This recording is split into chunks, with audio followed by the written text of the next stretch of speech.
Calling this portion of the meeting to order at 4:02. The NVUSD Board of Education is holding a regular virtual board meeting tonight that all can participate in remotely. You can join via Zoom. Specific directions on how to participate are located on the Board of Education webpage on the district's website, nvusd.org/board. Before going into closed session, the board is available for public comment on closed session agenda items. Mr. Michaels, is there any public comment on closed session items? There is no public comment on closed session items. Thank you very much. Seeing that there are none, the Napa Valley Unified School District will now adjourn into closed session. We will see you at 7 p.m. Thank you. We are reconvening to open session at 7 p.m. Good evening. My name is Robin Jankowitz, and this is the Napa Valley Unified School District Board of Education. The NVUSD Board of Education is holding a regular board meeting tonight that all can participate remotely via Zoom or in person here in the boardroom. Welcome. Interpretation in Spanish is available for tonight's virtual board meeting. Our interpreters are Isidra Mencos and Francisco Meza. May we have one of the interpreters translate the directions on our English channel so our Spanish-speaking families can hear the instructions. Muy buenas tardes. Sean todos bienvenidos. Esta es la Junta de Educación del Distrito Escolar de Unificado de Napa Valley. El NVUSD está celebrando una reunión regular de la Junta esta noche en la que todos podrán participar de forma remota a través de Zoom o en persona aquí en la sala de juntas. La interpretación en español está disponible para la reunión virtual de la Junta de esta noche. Nuestros intérpretes son Isidra Mencos y Francisco Meza. Para acceder a los servicios de interpretación en un momento, ustedes van a ver abajo en sus pantallas por Zoom un símbolo del globo terráqueo. Ahí pueden hacer clic y luego escoger el idioma Spanish o español. Si se está uniendo mediante un teléfono móvil, va a haber 3 puntitos en su pantalla de Zoom en la parte de arriba que dice More o más. Ahí puede hacerle clic para activar la función de la interpretación al español. Gracias. Thank you. Thank you, Mr. Meza. May we please start with an attendance roll call from Vera Morales, Executive Assistant. Yes, Student Board Member Bitt, Present. Trustee Jankowitz, Present. Trustee Gracia, Present. Trustee Water, Present. Trustee Reiser, Present. Trustee Gonzalez Mares, Present. Trustee Shu, Present. quorum present. Thank you. Thank you, Vera. Thank you for joining us tonight for our Napa Valley Unified School District Board meeting. Public participation tonight and moving forward will be both virtual, online, and in person here in the boardroom. Directions on how to participate via Zoom are available on nvusd.org/board. Trustee Water, would you please report out on closed session? There is nothing to report. Thank you. Additionally, may I ask you to please address the superintendent evaluation? Yes. As soon as I find it. The board would like to report that Dr. Massetti received a positive evaluation for the school calendar year 2021-2022. She has exceeded expectations in progress toward the goals articulated in our 2021-2022 annual priorities. Thank you, Dr. Massetti, for your continued dedication to the Napa Valley Unified School District. Thank you, Trustee Waters, and I appreciate the board for their rigorous evaluation process and all of the feedback that I received through it. So thank you so much. Student Board Member Bitt, would you like to lead us in your last flag salute, please?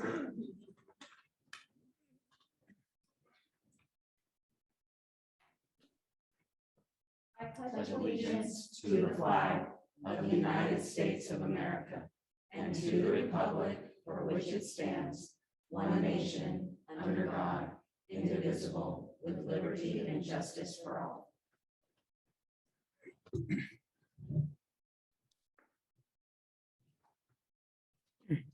This meeting is live streamed and recorded via Zoom and will be archived on the district YouTube channel.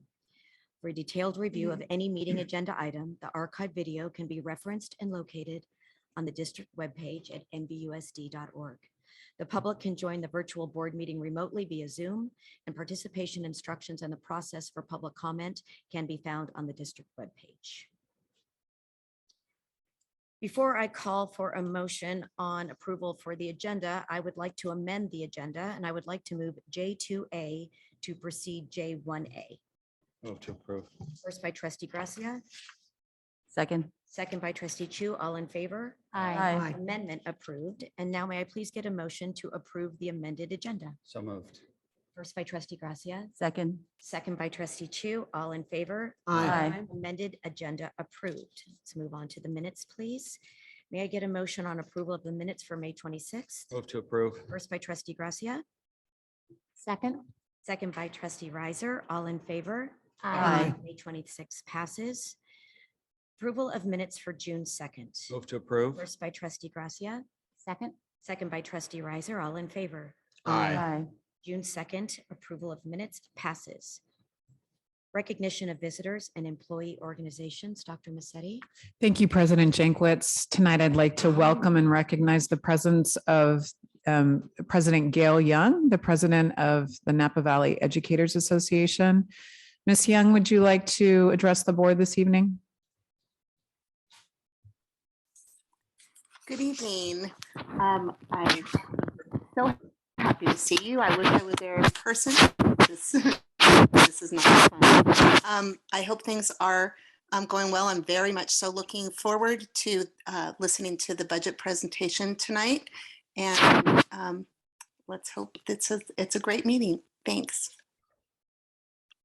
Thank you, Gail. No one else is present tonight. Thank you very much. Recognition of Students of the Month. Recognition of Students of the Month is generously sponsored by the Napa Valley Education Foundation, and we want to express our continued gratitude to Jennifer Stewart and her crew. We are celebrating students from Napa Valley Adult Education and Vintage High School this evening, and I welcome Principal Jordan.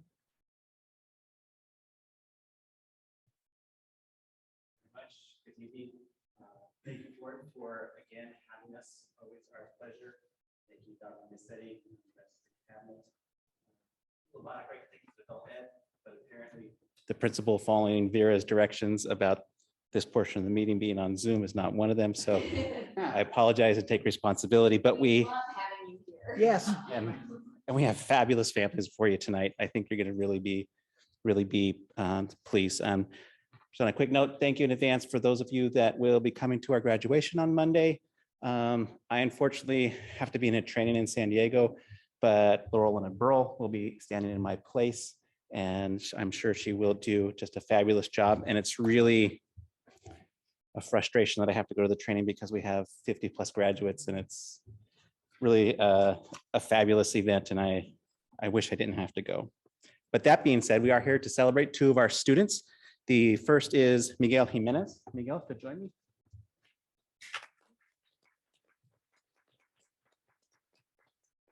So Miguel was nominated by two of our teachers. He's in our construction program, and he took the construction math in preparation for that program. And his teacher said that he's always on time and dedicated to learning his math skills, always showing a positive attitude, even though the subject that is being learned might be difficult. Miguel shows teamwork and the attitude when someone, Miguel shows a teamwork attitude when someone is not getting a math concept.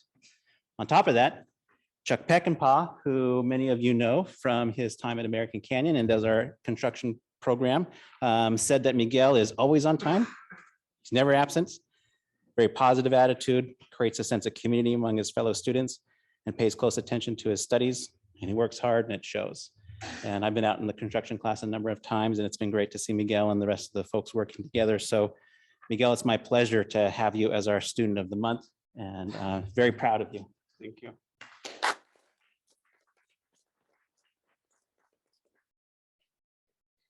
Buenas tardes. Es un honor estar aquí para mí junto con mi familia. Quiero empezar por decir a mis queridos maestros que les estoy inmensamente agradecido. Al consejo escolar y a la escuela de adultos que me han dado la oportunidad de reescribir mi historia, de inspirar a más personas a fortalecer el agradecimiento hacia todos los que hacen posible la educación. Las enseñanzas de mis maestros son herramientas para mi futuro. La conexión que hicimos fue más fuerte que el idioma y que a la vez su ejemplo de entrega hacia los estudiantes me dieron las energías para valorar, respetar, admirar cada día de estudio.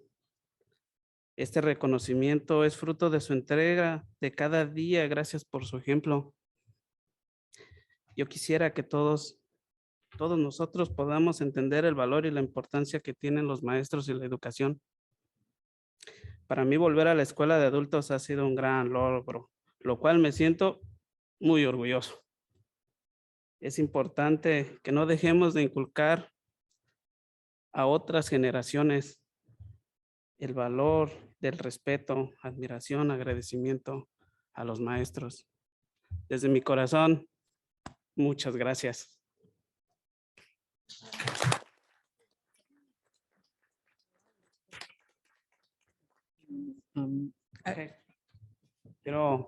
Si me permiten, quiero presentar a mi familia, mi esposa Lorena, mis dos hijas, que también son integrantes del distrito, son estudiantes de aquí de Napa High, de la MBLA.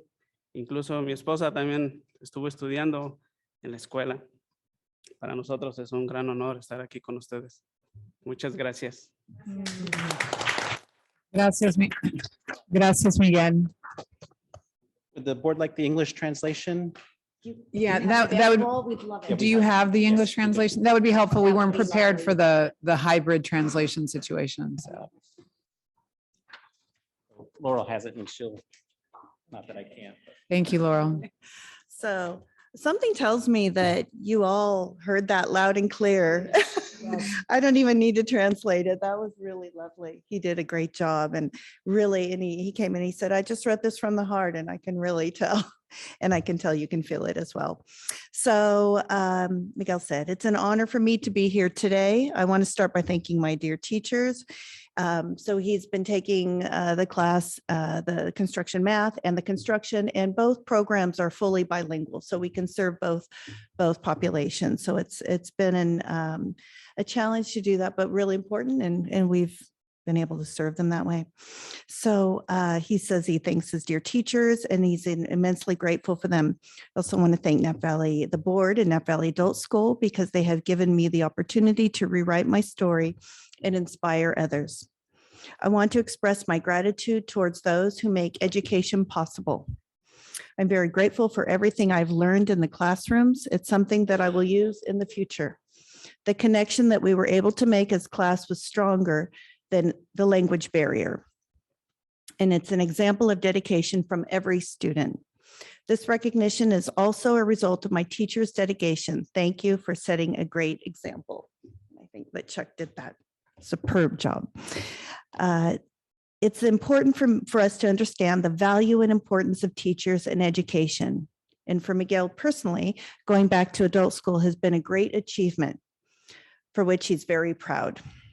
It's important that we do not stop instilling in future generations the value of respect, admiration, and gratitude towards our teachers. Thank you.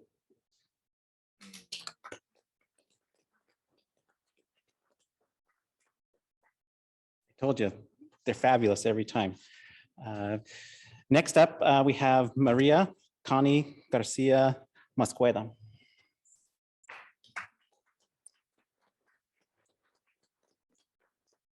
So from Kimberly Olson, her teacher for the instructional assistant class. Connie is thoughtful and compassionate and seems to have an intrinsic understanding of the social, emotional challenges of students with disabilities.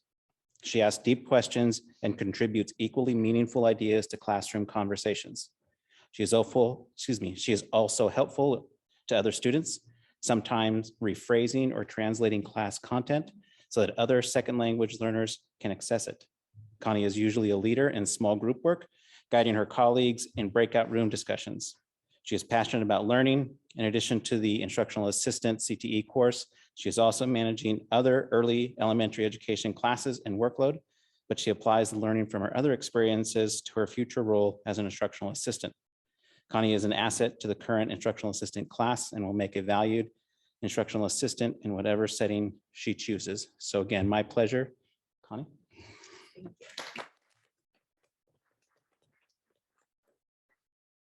Well, I'm here with my daughter, Danica. And I'm nervous. Okay. I want to thank the Napa Valley Adult Education and the Napa Valley Unified Board for having flexible, low cost, and even free programs. And something about me is like I arrived from Mexico in 2006. Like many other people looking for the American dream, but it was not until 2010 that I started attending to the ESL classes here in the Napa Valley Adult Education. And I went through all levels. Later, I attended to the Napa Valley College for ESL classes, where I continue, but now taking child and family studies classes. This year, I decided to take the instructional assistant class as why I continue with educating myself in college classes, but I want to have more knowledge and strategies that I learned in this class with teacher Kimberly also. My goal is to work for Napa Valley Unified School District instructional assistant, and eventually with more education and knowledge, move up to other positions, but with the same focus on child development. It's a pleasure for me to obtain this award, but I want to thank all the people who make this possible to make all these programs accessible to the community. I also want to thank all the teachers who helped me to get here. And thanks to my teacher, Kimberly Olson, for her patience, dedication, and love with which she teach. There are teachers who, in addition to seeing as a student, seeing as a people and make us feel part of the group, make us feel like we belong to that class and make us feel comfortable and safe. And one of them teacher was teacher Kim. So thank you. You're welcome.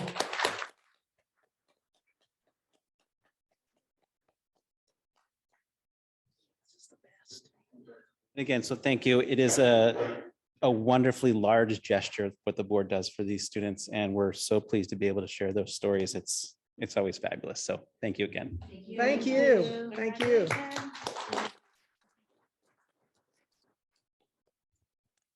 And now Principal O'Connor. All right. Good evening, Dr. Musetti, NVUSD board trustees, and district leaders. As you know, Board Student of the Month has always been one of my favorite parts of being an NVUSD principal. This evening, I have the privilege to present two incredible students, Michael Halloran and Julia Tarr.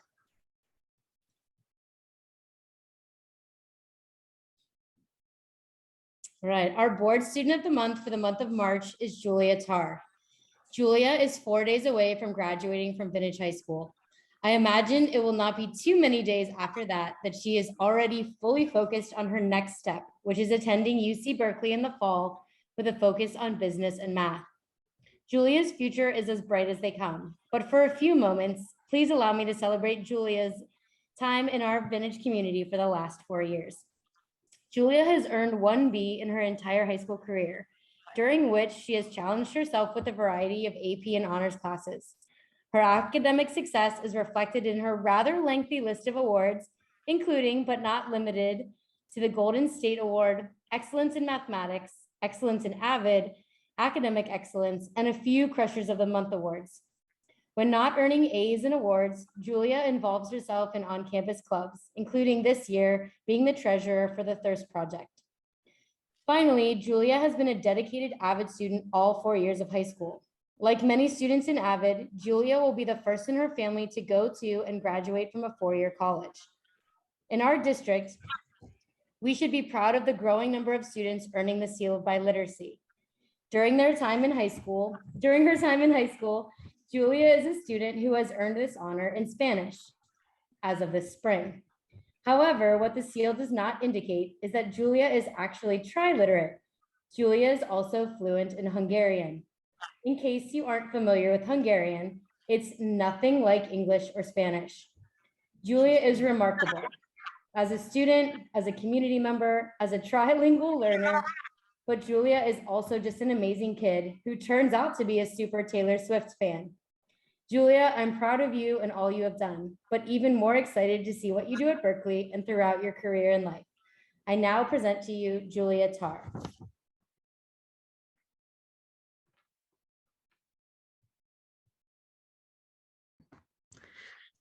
Good evening, NVUSD Board of Education, Superintendent Dr. Massetti, and district leaders. I am Julia Tarr, and I'm honored to be chosen as Board Student of the Month. I would not have been able to get to this point without the help of my family or without the help of my teachers and my counselor. I've invited a few members of the NVUSD faculty staff to thank them for their part in my academic achievements. Each of these individuals has helped me grow socially and academically and has helped prepare me for when I will attend college in the fall. The first person I would like to thank is my counselor, Ms. Watkins. She has helped me throughout my 4 years of high school immensely. She always made sure that there was someone I could turn to. High school was very different compared to middle school, and having someone there to explain what classes I had to take or answer the many emails I sent was crucial to my navigation of high school. I truly wouldn't have been able to get through college applications without Ms. Watkins' help. On top of the many presentations and RTI sessions, she helped me completely rewrite 2 of my personal insight questions for my UC application in only 1 school day. I truly do not know what I would have done without her help. So thank you to Ms. Watkins for everything. Mr. Leach has been my Avid teacher throughout the entirety of high school. He has been a constant throughout my 4 years, and I am glad that I get to share this moment with him. He has always been there to motivate me. He has talked to our class countless times about how important it is to keep moving forward and has given us the space and tools to do that. He has also given me a safe space, a classroom where I was able to feel comfortable. Most importantly, he has always been a teacher who understands where students are coming from, which has offered me great relief to always have at least one teacher who understood me and his students, especially when other teachers aren't always so understanding. Thank you, Mr. Leach, for always being there for your students. I would also like to thank Mr. De Jesus, who we refer to as DJ in class. I've only been DJ students this year, but he has become one of my favorite teachers. He has helped make the process of coming back to school after being online so much easier. When the school year started, I felt very out of place as I wasn't used to being around so many people anymore and wasn't sure how to interact with my teachers. DJ talks very naturally with his students so that as the year progressed, I was able to become more comfortable in his classroom and more comfortable with him and eventually more comfortable with my other teachers. He has also helped me to reconnect with math, teaching in a way that made learning more enjoyable to me. So I would like to say thank you to DJ for making my senior year memorable. Once again, I would like to say how thankful I am for this award and for this opportunity. I am truly honored and would like to reiterate how thankful I am for my family and for my teachers and counselor. And finally say how grateful I am to each of the members of the board for all that they do for our school. Thank you very much.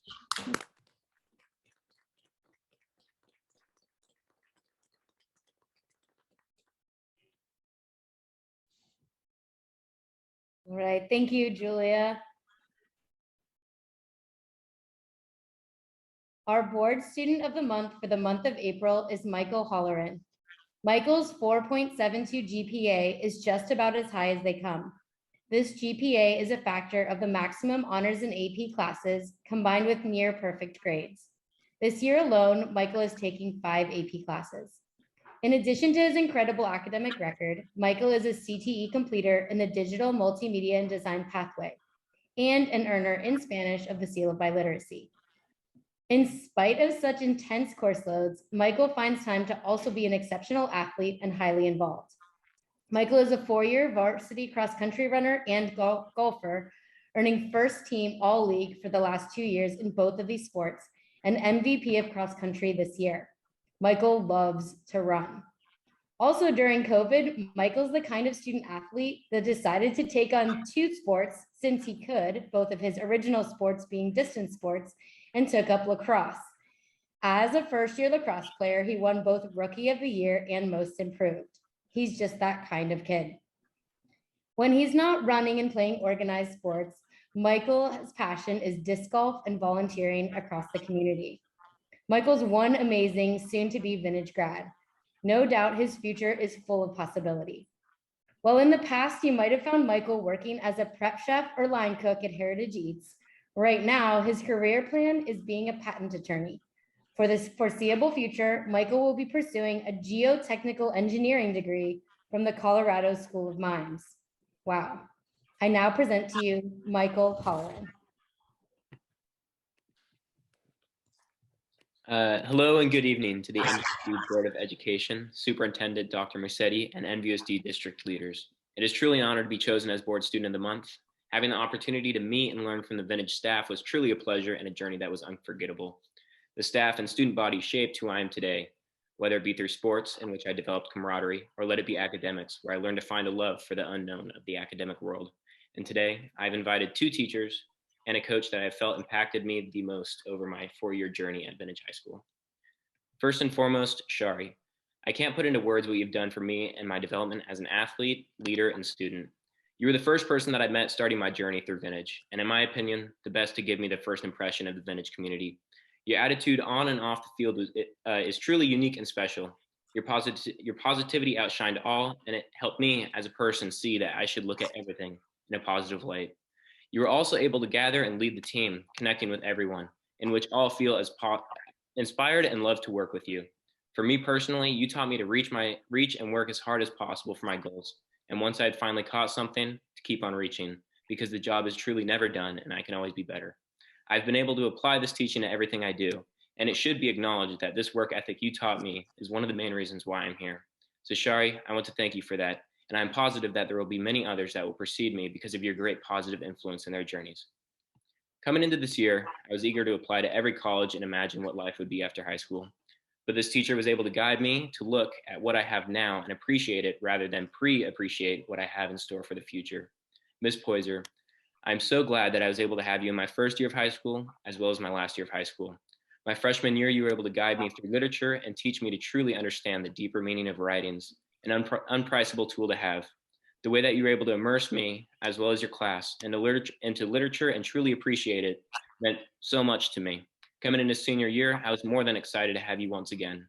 This year, you were able to allow me to see that life isn't always about what's thinking next. Whether it was through the Moon Journal or BYOM, these small activities taught me to appreciate the now. So thank you, Ms. Poyser, for giving me this new understanding on life that I will take with me through college and beyond. Lastly, Mr. Merkner, thank you so much for making my last 2 years truly special. I don't know if I would have decided upon taking an engineering degree if it weren't for you. The way that you were able to connect to the class and give off a great atmosphere allowed me to appreciate the study of mathematics. Looking past math, though, I felt motivated to go each and every day to second period, knowing that something new was in store, whether it be our talks about crazy golf stories or taking the quiz. All of these times made me feel that I had the best vintage experience that I possibly could have. So first and foremost, I want to thank you for helping me find a love in math, one which I will take forward into college. And secondly, thank you so much for making my senior year unforgettable. All in all, I want to thank everyone present and not present for shaping me into who I am today. Like I said earlier, this would not have been possible without the amazing Vintage staff and student body. I'm forever grateful to all of those that I've met at Vintage High School, and I know that I will bring these relationships and lessons with me into my future. So thank you. Thank you very much, Michael.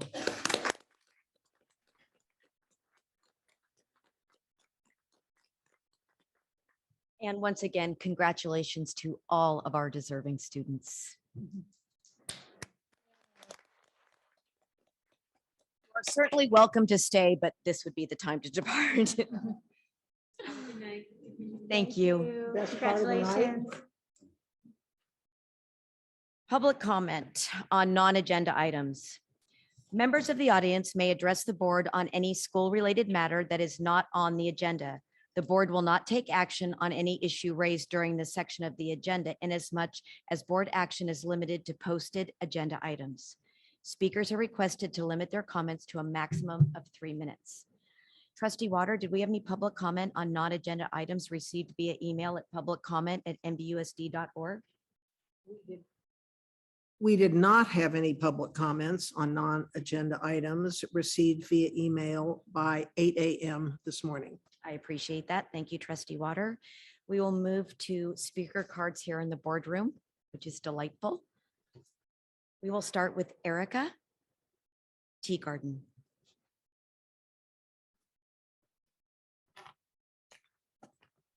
Hi, good evening, trustees and Superintendent Massetti.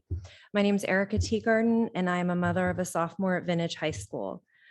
I was recently made aware that there has only been one boys' restroom open on campus for students. For those of you that don't have teenage boys, I can tell you that they don't share much information. Apparently, this has been the case for most of the year.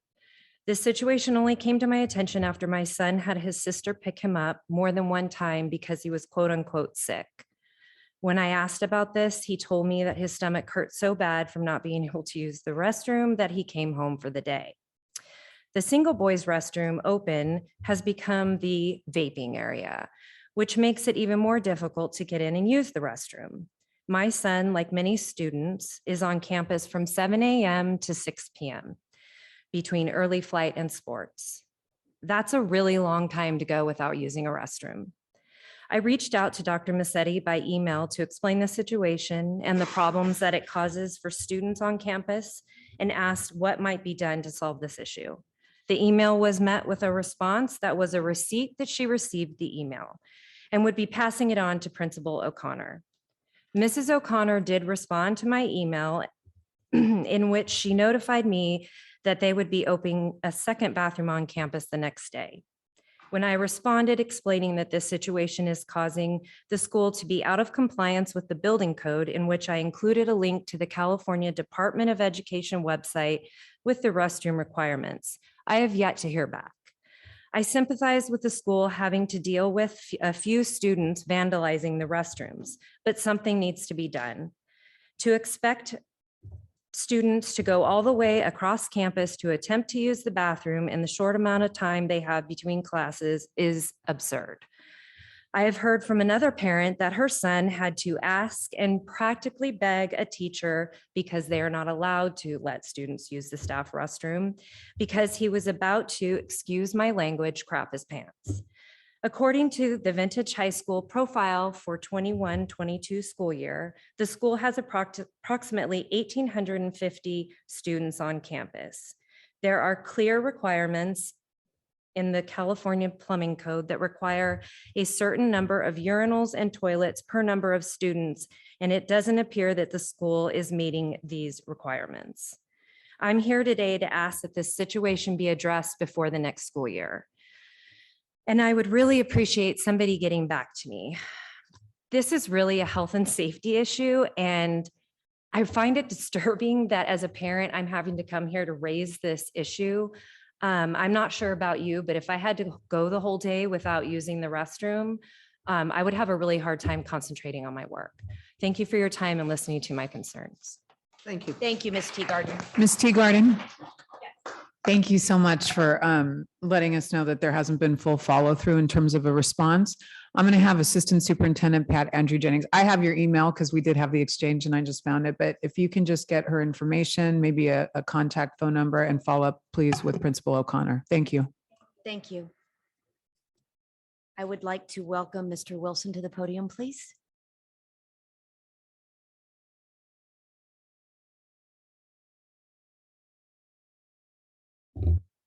Thank you. Thank you, Superintendent Massetti, Board of Trustees.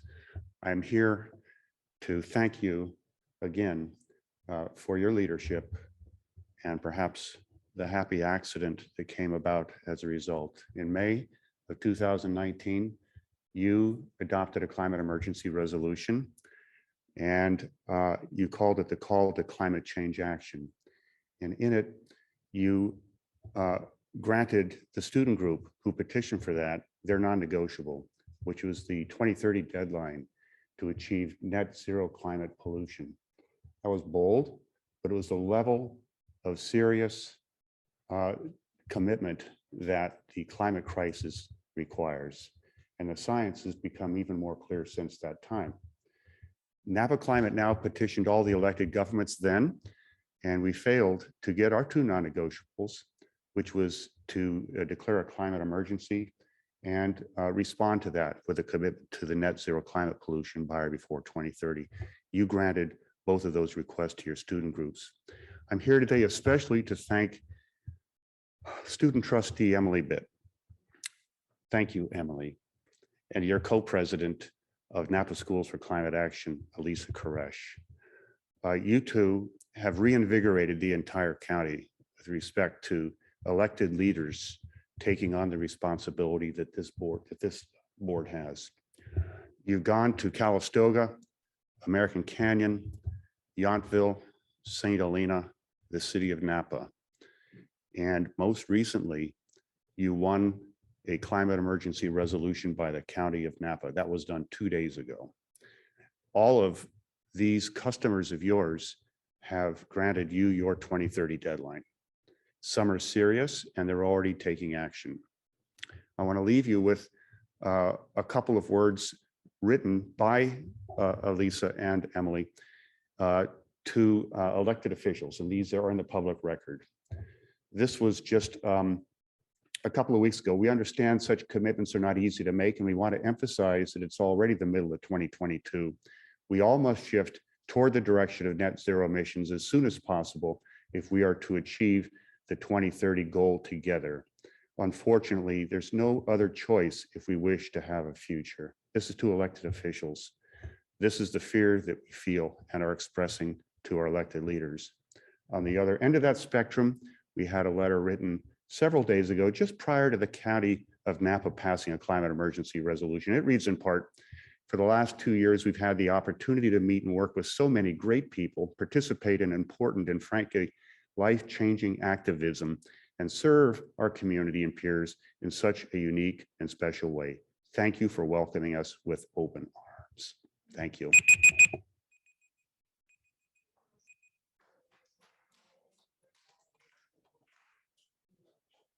Thank you.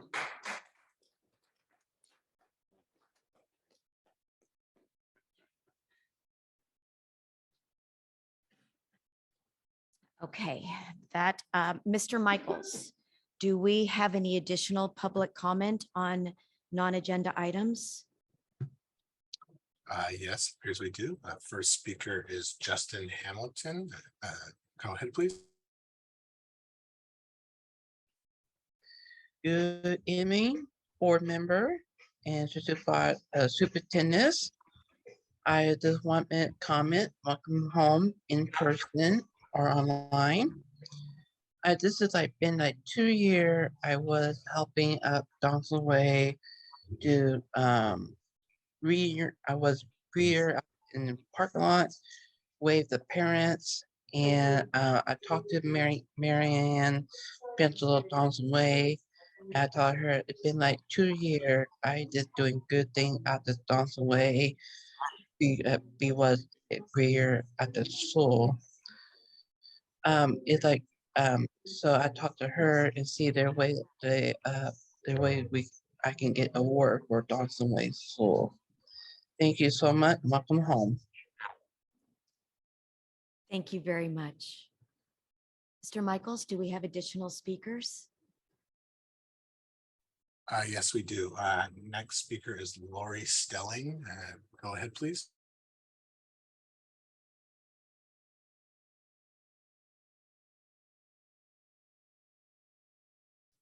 Sorry, I forgot to unmute there. Can you hear me? We can. Great, thank you. Good evening, my name is Lori Stelling and I'm the parent of a rising 9th grader.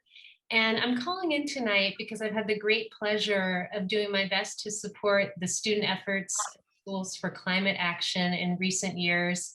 And I just want to be sure to take a moment tonight to let you know how proud you should be of soon to be graduating Napa Schools for Climate Action leaders, Emily Bitt and Elisa Koresh, and how grateful I am for all they've done to forward real climate policy change in our valley.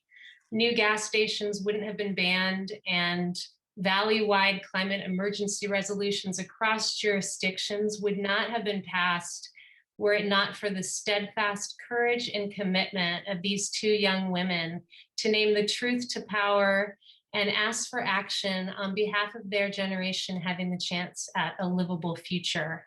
And the impact of the climate work of these two young women is really a testament, I feel, to the truth that small committed groups of individuals truly can make a difference, community to community, in the healing of our world. So in honor of Emily and Elisa's legacy and the legacy of prior Schools for Climate Action leaders, I urge you to take another look at, to review your 2019 call to climate change action and prioritize your climate actions and move steadily toward NVUSD's climate goals. And I know that next year's Schools for Climate Action students will pick up right where Emily and Elisa left off, and will need our support and, even more importantly, our action. Thank you so much. Have a wonderful summer. Thank you very much. Mr. Michaels, do we have additional public comment? We do not. There's no further public comment. Thank you very much. Well, Student Board Member Bitt, this is your last report. Would you like to lead us off? All right, thank you, President Jankowicz. Okay, so first things first, earlier when the minutes from the previous meetings were approved, I just wanted to say for the record that I've abstained from both because I wasn't present. But I do want to start by saying happy Pride Month. It is June. So sending love and well wishes and celebration to all of our LGBTQ plus identifying individuals in our community. And seeing as this is my last board meeting, you might be seeing me at the next one, but seeing as it's my last one as a student in the NVUSD, I just wanted to say a few words. So I'm also naturally an emotional person, so my voice might waver a little bit. But applying to serve on this board alongside all of you has been one of the most rewarding experiences, and it's been one of the best decisions I feel like that I've made in my high school career. And I've learned so much from this position, especially from each of the amazing trustees. So through my time in this boardroom, I've learned that by nature, Trustee Dooley, who's not currently here, is a very soft-spoken person. However, he's so passionate about the issues that he speaks on, and that truly shines through his actions and all that he does and says. And so he's taught me that leadership is not about how loud you can shout, but more so how well you can listen and apply. And I think that I will really take that with me for the rest of my life. Trustee Chu is knowledgeable and she's sociable, and I always see her personally connecting with so many members of our community. And she always does her best to accurately represent our community. And she uses her position to take action and adopt and advocate in the ways that she can. And really her drive and her dedication inspires me to adopt this same fierce mentality. I've always been kind of sometimes I can be a soft-spoken person, and I've learned from Trustee Chu that I just have to go for things, and I've never really been able to vocalize it until now, but I truly admire her so much. Trustee Gonzalez Maras was one of the first people that I was able to connect with on the board, and her strength and her resilience is just so inspiring, and she's such a kind and amazing person, and every time I hear her speak, I'm always in awe, and so it'll be sad for me to say goodbye, but I'm very thankful to have met her this year. Trustee Reiser, she's super considerate and kind. I've noticed that In all of her comments and her board deliberations and her interactions with others, she makes such an effort to be inclusive to all groups of people. And she uses her position to uplift her community. Her kind and gracious spirit is one that I don't think I'll ever forget, and I'll always strive to become like her. Trustee Water is somebody that I've actually known prior to becoming student trustee. I actually first met her through my extracurricular activities, which were mentioned earlier today. I met her through a School for Climate Action meeting back in my sophomore year. She is unapologetically honest always. And I think that is one of the best things about her. And something that I've always had struggled with is wanting to please other people. And Trustee Water has taught me that you don't need to please other people. You're not going to get anywhere in life if you have that mentality. And so I am very appreciative of her. I look up to her so much. She's one of the kindest and most thoughtful people that I've met this year. Trustee Gracia, he, in contrast to Trustee Dooley, is one of the loudest people that I've met. Anytime we're asked to take action on anything or votes, you just hear his voice saying aye or no. And it rings across the boardroom, but I admire him so much. He is unapologetically himself as well. He's kind, and I've noticed how thoughtful he is in his comments. He always has long comments, and he always has things to say about every agenda item, even if it's a long night. And I really appreciate that. Also, his big liter of Mountain Dew every meeting is always very funny to me. President Jankowicz is one of the most articulate people that I've ever met. She speaks with so much, she's just very, very eloquent in every single one of her comments. That's the very first thing that I've noticed about her. And it's something that I really strive for, because I stumble over my words, but whenever I'm ready to get it, or this year at least, whenever I've been getting ready to present in class or anything really, I think about President Jankowicz, and she will always be in the back of my mind forever. And finally, Superintendent Musetti. So prior to being on the school board, I've always known of Superintendent Musetti, but I never really gotten to speak with her before. But she's truly one of the most strong and resilient people I know. And I'm deeply thankful for this position because, because it's given me the opportunity to have seen her in action in such a special way. And she leads with passion and conviction and heart. And it's something that I hope to take with me on my journey throughout life. I don't think I've ever met anyone like Superintendent Musetti, and she's one of the best people. And I don't know, this meeting is very emotional for me, but saying goodbye to you all is going to be one of the hardest goodbyes. But I'm thankful for the memories, and I'm thankful for my time here in this boardroom. And yeah, that concludes my report for today.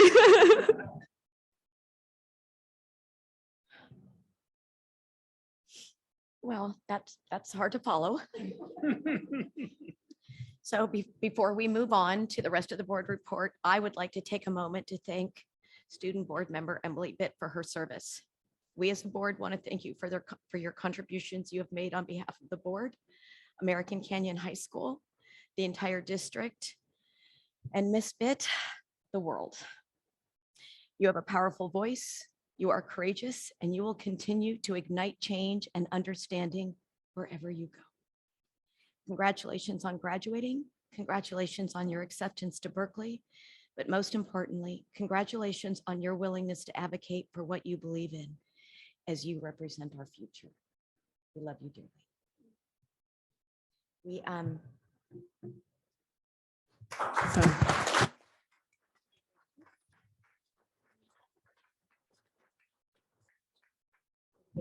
So Emily, I think President Jankowicz has something that she'd like to provide you on behalf of the board. And on behalf of the Napa Valley Unified School District, the board and all of the staff, I think, President Jankwitz said everything. It is really hard to follow you, but I just want to let you know that the respect and admiration that you communicated for the board and for me as superintendent, we have it for you, like times, I don't know, a million, because you are truly bring us so much hope around the future. You are an example as a young person of incredible leadership, incredible competency, and just kindness, so much kindness and so much care for important issues that we know are going to shape the future for your peers and generations to come. So it's been an honor to have you serve on this board. You claim to have learned from us, but really we've learned more from you. So thank you.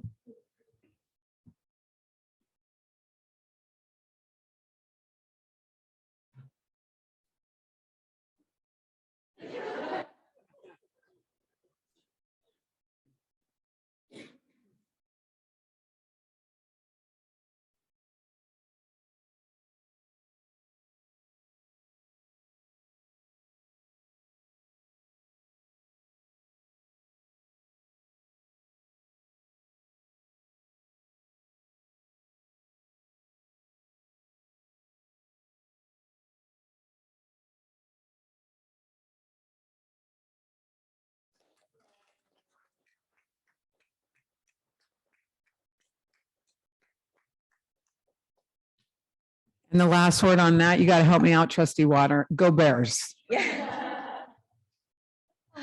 Okay. And Davis, be quiet. No. So there's really no segue to trustee. So trustee Chu. Well, that's a hard report to follow. But I do have to add, it has been a tremendous pleasure to have a second American Canyon resident on this dais to represent our community. And I know she says that I'm always in the community. It's because she's always in the community. So she knows I'm out there because she's also out there. So, and to bring the student voice is just awesome. We love hearing her and bringing everything that, she's passionate about here. So thank you so much. And definitely go Bears, because we got 3 here. I forgot, Trustee Chu. I'm so sorry. It's all good. It's all good. So my report includes a couple of site visits, a really brief one to Harvest Middle School, just as a check-in. And thank you to Principal Martha Franco for hosting. And actually, Trustee Reiser and I also went to the Napa Clubhouse of the Boys and Girls Club and had a tour. And thank you to Jaime Gallegos and Greg Buyersi for hosting us at that site visit, also at the American Canyon one that we went to, and I reported out last time. I think the change, the visions that we're gonna see and play out next year at Boys and Girls Club and probably during summer is going to be fantastic. So I'm really looking forward to the after school enrichment opportunities for our students.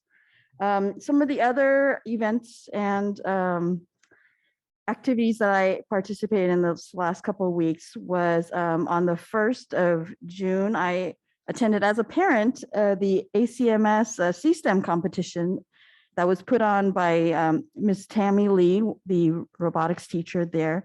And I will have to say, it is a tremendous gratitude I have for her, because the promoting 8th grade class actually never had any experience with the C-STEM program at Davis. It was canceled the year that they were 6th graders and they were first eligible.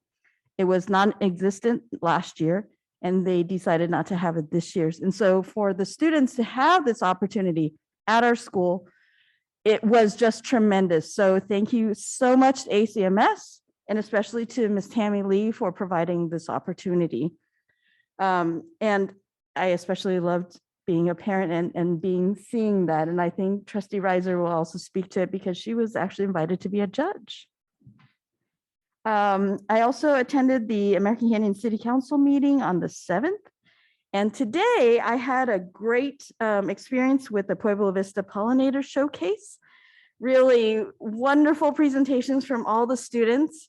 Thank you to Principal Helen Roca for inviting me. I have to say that it's one thing to think about what our vertical integration is and the continuance of education, but when a student tells you, I learned this in kindergarten, and then I learned this in first grade, third grade, and now I'm putting it together and presenting this to you in my fourth or fifth grade year, was just fantastic. I really saw that the process, they really communicated that process, and the learning that they received was just amazing to me. So thank you to all the students at Pueblo Vista who presented to us today. And that concludes my report. Thank you, Trustee Chu. Trustee Gonzalez-Morris? Yes, a little bit of a mess a moment ago, so thank you. Student of the Month presentations and then Emily. So just thank you for the kind words, but honestly, you're the gift. You're the reason that represents our student body as to why we're here. And you have left a legacy. And I think that's something that today, while with public comment and those who came to support you, is what we're saying. And so we look forward to your continuance of furthering that legacy wherever you go, because it's because of you that I feel hopeful, and that there is a future out there for all of us because of people like you, Emily. So thank you for your gifts. My notes went away. Wake up, computer. Here we go. I actually, this week was probably my most busy week.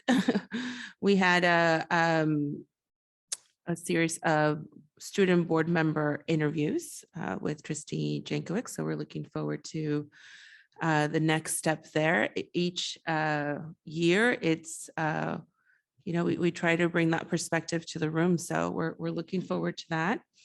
Also attended the meeting between the Napa Valley Unified School District and the Napa Latinx Democratic Club, various Latino leaders there, and talked about various of our updates of what we've been up to at the district level, and made some great connections with some of our local leaders to continue to work on that partnership.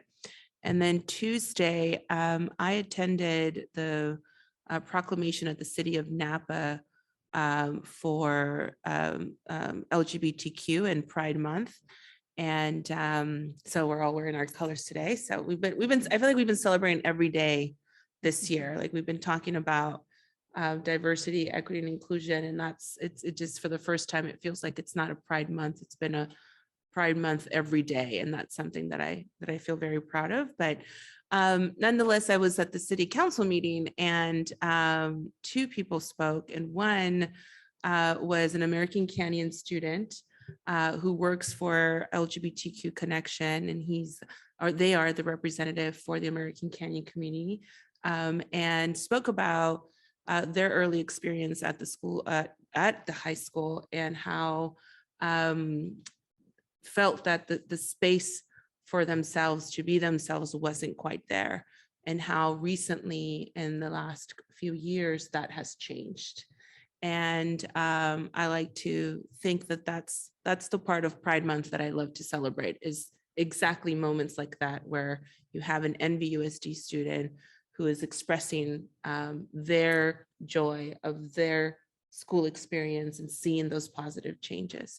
And then there was a second student from Willow, and 8 years old, and was speaking on non-agenda items, and she was expressing in her letter to council that she was learning about leaders and heroes, and she learned about Dolores Huerta and Cesar Chavez, and she had a particular ask to the city council to address that the statues of Dolores Huerta and Cesar Chavez be located in a more visible place.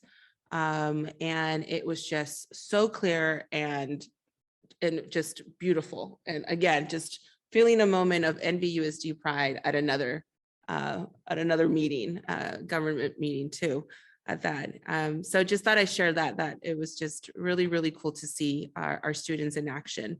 And we had our finance board advisory meeting yesterday. Along with some fellow trustees, we had a movie night on a school night at Snow Elementary School. And you can watch the videos online. I think it's on our site and then on YouTube. They are absolutely fantastic to see. The youth film project in collaboration with our school district, work with our 5th grade students at Snow and see them really get their work in action. And it was just by far one of the coolest things I had seen in a while. So really, really very exciting week and feeling really NVUSD pride. That concludes my report. Thank you very much, Trustee Reiser. Thank you. I guess I'll start first by just thanking Emily for her service this year. You have exemplified the importance of bringing student voice to our board. I'm proud of our district for having a student board member, and we were incredibly lucky to have you this past year. You are poised and powerful at the same time, and I just can't wait to see what the future holds for you. Please come back and visit us and keep us updated. And just, I know that the future holds just bright, bright things for you. And thank you again for your service. In terms of board business, with Trustee Chu, I had a brief site visit, as she mentioned, to Harvest Middle School, just kind of a quick check-in with Principal Franco before the end of this school year, which we know holds, a difficult transition for that community. But I know that her leadership has really served to support the community at that time. I also attended, as Trustee Chu mentioned, the Acms Stem Day, and I want to thank Ms. Tammy Lee, the robotics teacher there. She is so incredibly committed to her students and to this pathway of computing and robotics. And it was incredible to see the students and what they're able to do and what they've learned. I wasn't a judge for that day.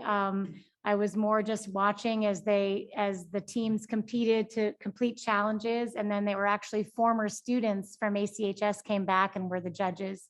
So that was really neat to see the sort of ongoing involvement and enjoyment of that program. And just again, Ms. Lee is, we have so many amazing and dedicated teachers, and I'm so grateful to them, and so grateful to Ms. Lee for providing that experience for the kids, because they would have missed out on a competition like that. And so since Davis wasn't doing it, just like teachers do all over the district, she stepped up and made it happen for her kids. I did attend the policy committee meeting in which we had a good conversation about our suicide prevention policy here in the district and how that's implemented. I attended as a parent the final Napa High Choir concert of the year last Friday, which was pretty emotional for me because one of my daughters is a senior, so it was her last concert. Another one of our dedicated teachers is Duncan Cooper, the director of Napa High's choir program. And I just wanted to speak to that sort of intersection of VAPA, electives like choir and Pride Month, and the way in which Mr. Cooper has created such a safe and welcoming environment and such a family for the students at Napa High.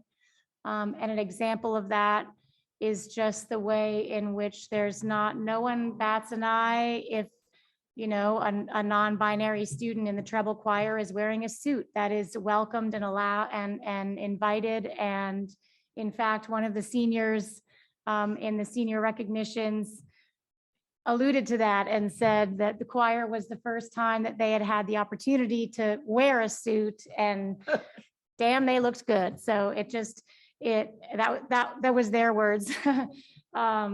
So it just drove home for me one more time that the importance of those electives and those programs, because those are the experiences and the safe spaces where our students find their people and find their safety and find their comfort and find their confidence. I know that for my daughter, who did choir for 4 years, she certainly had that experience of feeling at home and supported there. So thank you to all the VAPA teachers, but in particular to Duncan Cooper of Napa High. I did also go on that Boys and Girls Club tour of the Napa facilities. We were able to visit the Napa Clubhouse, and then we looked at one of the other sites that houses after school Boys and Girls Club there at McPherson. And Trustee Chu and I were both just so impressed with the program, with the two directors that toured us around, and they're incredibly knowledgeable and responsive and committed. And we met, in particular, I'm blanking on his name, but at the clubhouse, we met the director of the teen program, and he spoke so passionately about having been a product of Napa Boys and Girls Club. And he said, when I first started coming here, I didn't really think I would ever go to college. And it was because of connections that he made. There were, certain really close adult relationships that he had at the Boys and Girls Club. And he went on to, I'm guessing by his ball cap, Cal State Long Beach, but that's what he was wearing. But he did go on to college, and now he's back working for the Boys and Girls Club and really uplifting and supporting the students of our school district and of our community. So I'm excited about the expansion of that partnership and really grateful for the services and support that they provide. And as an example of that, he described taking 15 kids on a college tour to Southern California last month. And, they went to UCLA and USC and an art school. And then he didn't mention which trade school, but talked about, first thing they got to LA, and he knew some of the kids maybe hadn't never been to the beach. And so they went straight to the beach, even though it had been a long day. And it was a beautiful thing to see that kind of commitment. Again, I also went to the Youth Cinema Project movie night at Snow School. Really proud of the culminating project of that first of our 3-year contract with Youth Cinema Project. And then I also attended the Pollinator Showcase at Pueblo Vista yesterday. I learned a great deal about bees from the kindergartners and a great deal about ladybugs from the 3rd graders in 2 languages. And it was amazing to see that dual language immersion curriculum and approach in action, and to see the confidence and the skill that our students used in communicating about that, related to a student board member Bit's work in climate action, certainly understanding about the importance of pollinators. And we were very sternly told by the kindergartners that pesticides were bad and don't use them. And, thank you for that. Spread the word. And that concludes my report. Thank you very much, Trustee Water. Thank you, President Jankowicz. Well, Ms. Bitt, Trustee Bitt, it's been a tumultuous year, and I want to thank you for the wonderful example you set. We did have some meetings that feelings ran high, and she's a model of the saying, "A gentle answer turneth away wrath," something I need to keep in mind. And I just want to thank you for all your work. What an example you set. And I know you're going to do a wonderful job at Berkeley. And if you send me your dorm number, I might send you a box of chocolate chip cookies. Okay, I do that a lot. And thank you for everything you did. And on Monday had a lot of fun. I had sort of an impromptu interaction with a teacher and her class. You know, it's kind of fun that way because when you go to the schools, sometimes I get the impression that I'm making everybody nervous, you know, and when you crash a teacher's field trip at Book Mine, and that would be Lynette Kerner of Alta Heights Elementary School, she just walked her class down, and you know, they'd saved up some money and they were buying, you know, the store has complete price range from like practically nothing to whatever. And they were all picking out books for summer reading, and it just warmed the cockles of this old English teacher's heart. So that was a great way to start the week. And then the next day I ran over to Napa High School and, you know, had a short meeting with Dr. Ainsworth, the principal, and that was very fun, productive. I enjoyed it. And then I too went to Snow School for the film festival. And I love it. I loved it because first of all, what I saw was this sort of organic inclusion of social emotional learning. It wasn't synthetic. It wasn't just pasted on. What the students did was they came up with movies that actually expressed morals. Also, the kid, I noticed I was reading the credits and there was a lot of cross-pollination there. You know, students worked on different movies and did different things. You had producers, you had writers, you had, you know, camera people. We have some talented actors, and I kind of love the Baby Bird movie, the Baby Bird, because they were all positive messages, positive without being sappy. They had humor in them. And I understand one of our films tied for first place at the festival. So that was great. That was lots of fun. And it was just great sitting in a room with people and eating popcorn. I hadn't been to a real movie in a long time. And today I went to Pueblo Vista and did see the student showcase. Yes, you would be gratified to know that climate is top of mind. I was happy to meet students whose enthusiasm for bats equals mine. I love bats. I just adore bats. And and Principal Roca took us over to the garden, and where they have a fabulous garden with xeriscaping native plants, things that save water. So the students are really learning a lot. And the garden is also, we know gardens are good for people and calm you down. And it's a great little place for an elementary student to decompress if he's having or she is having a hard day. And then finally, I topped it off by swinging by Napa High School again and going to their student showcase today, which was put on by Layla, which is run by a former student of mine, Eduardo Rivera, a wonderful, wonderful person. And they had 3 topics they dealt with. And one was they started a student garden there, and they were growing sunflowers and arugula and peas and everything. And they're going to expand it next year. They just got started. And then we also had a presentation on mental health, and they put on a mental health fair where they invited all sorts of nonprofits and, you know, dispensers of help to people, and had it in the little gym. And it was, you know, quite a success. And, you know, the students were standing up and giving speeches. And then finally, and this is where I'm going to hit you guys up, there was a presentation from some students. As you know, we do have students in our school who are in our school system who are unhoused.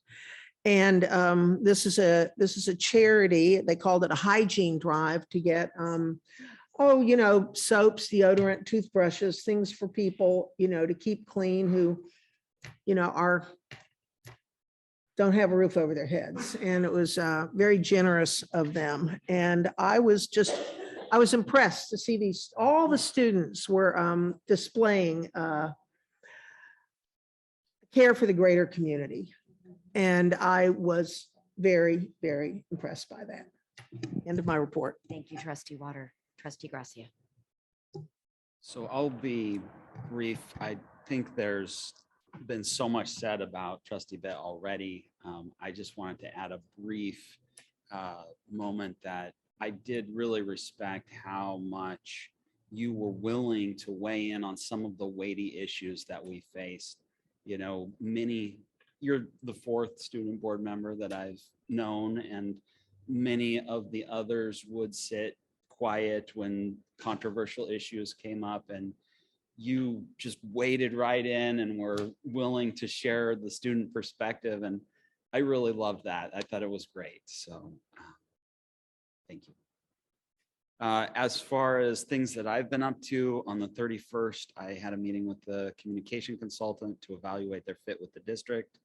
On the 2nd, attended the superintendent evaluation. The 7th, the Snow Film Festival. As we've heard already, the movies were great.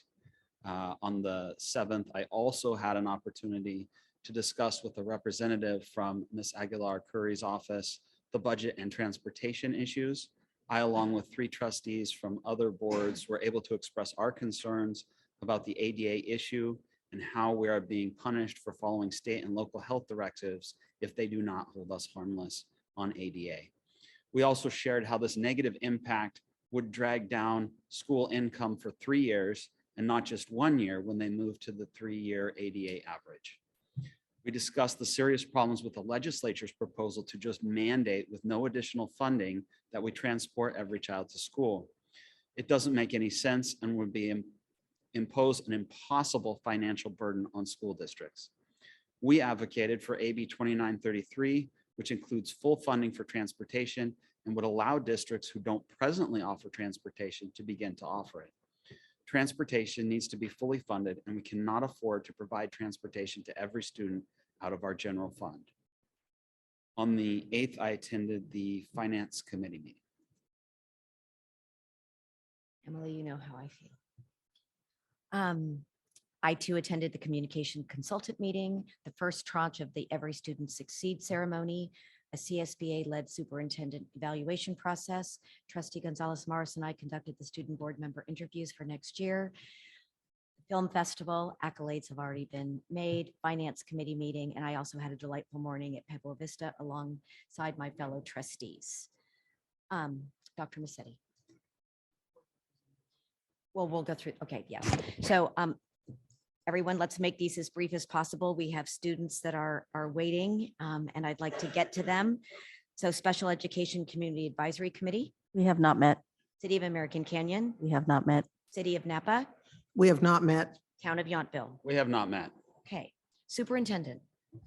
Thank you, President Jankwitz. Hello, good evening, NVUSD community and trustees. I hope everyone is enjoying these last few days of what has been an exhausting but also very rewarding school year. I also want to wish everyone a happy Pride Month, and it's great to see all of the NVUSD Pride logos here being represented by many of our school board members. I know that I'm really excited about this being our second to last business meeting of the 21-22 academic year. And I'm grateful that the board will also have a July recess so we can restore our energy for the new upcoming school year. A restoration, relaxation, and healing is going to be necessary for everyone, for our staff, families, and students this summer, for sure, given the experiences of the 21-22 school year. We're almost at the official end of the school year, so I want to thank staff, parents, before they head off for summer break, for supporting our students as they move through the challenging academic year as COVID-19 continued to impact us. I'm also feeling lots of joy and enthusiasm about the graduations this upcoming week. I want to just in advance say congratulations to the class of 2022. Graduations are truly always one of the best highlights of the year. I want to thank the maintenance and operations staff and our site administrative teams for all the hard work they're currently in the midst of to get us ready for these very large scale community events. It was mentioned, I won't go into too much detail, but we are super excited, as you can tell, about our partnership with the Latino Youth Cinema Project that is at Snow during the school year, serving 5th graders at Snow, and we'll be serving middle schoolers through our summer programming. So we're excited to see what the middle schoolers produce this summer. And yes, I do want to go on record sharing exciting news that the films developed by the students at Snow were submitted to the Los Angeles Latino International Film Festival that was held June 1st to June 5th. Our 5th graders who worked on the short film, The Walking Ghost, tied for Best Elementary School in the Youth Cinema Project class of 2022. And I just want to let you know, I just want to shout out to the kids. Lucero was the producer, Aiden was the director, Jade was the writer, Areli was writer, editor, producer, designer, Natalie was actor, Rocio was actor, Yareli was actor, Osbel was actor, Angel director, helped with direction, Dulce was gaffer, Evelyn was the sound mixer, Sarah was the boom operator, Chayo was the production designer, and Godman was also production designer. These children will be provided cash prizes each individually for getting the tying for first place. So we're just super excited. That's year one. That's just year one of our partnership, and it's great to have that outcome. I also want to thank the Napa Valley Arts Council. Last night, I was able to attend their Students Award ceremony at the theater at Napa Valley College, where I was provided the opportunity to say a few words. NVUSD students from elementary, middle, and high school were recognized for extraordinary achievements in both the visual and performing arts. We had musicians, painters, vocalists, illustrators, and actors honored for their brilliance, progress, and achievement in their respective art forms. The Napa Valley Arts Council last night gave away $10,000 in scholarships during the event. So it was great to observe the pride of both the parents and the student artists themselves during this very special event. And I look forward to attending again next year. There's so much generosity here in NVUSD. Had the experience of seeing that that distribution of $10,000 last night directly to our students. But tonight, I'd also like to thank the Napa Valley Community Foundation for their recent donations. We received a $10,000 donation from the Greenleaf Foundation Fund, a $2,000 donation from the Freed Family Fund, and a $1,500 donation from the Turley Family Fund, all in their ongoing support of our district's AVID program. So I want to thank them for the generosity. Now I'll turn to my assistant superintendents for their reports. We'll start with Assistant Superintendent Dana Page, who oversees the Human Resources Division. Good evening, President Jankowicz, Board of Trustees, Dr. Massetti, and Student Board Representative Bitt, and the Napa Valley Unified Community. Before we wrap up this school year, I would like to share some statistics which represent the success of the COVID pooled testing program that was implemented this school year by HR's Gina DeLuca, along with help from Jennifer Jensen and Sally Weiss. Across our 16 elementary schools, 2,297 students participated weekly. That equals about 1/3 of our total elementary students. And of the 5,790 pooled tests that were performed over the course of the year, 324 were positive, which subsequently led to 216 individuals who did not otherwise know that they were positive with COVID-19. So I want to commend the team for the incredible organization, hard work, and dedication that they had to put into to run this program. And the end result was that it really helped us to keep the spread of the virus down so students could stay in classes and our schools could stay open this year. So again, I just want to thank Gina DeLuca and her team of helpers, Jennifer Jensen and Sally Weiss. So since we last met, we had 2 staff members in the spotlight. The first was Cecile Hodge, who is also known as the Subfinder. Cecile has been supporting our classrooms by managing the placement of substitute teachers in the NVUSD ever since her official retirement. This coming year, she will be taking a different role, doing some volunteer outreach with new substitutes, making sure they feel welcome and have everything they need to be successful. While we then have a new subfinder supporting the daily work of ensuring substitute coverage.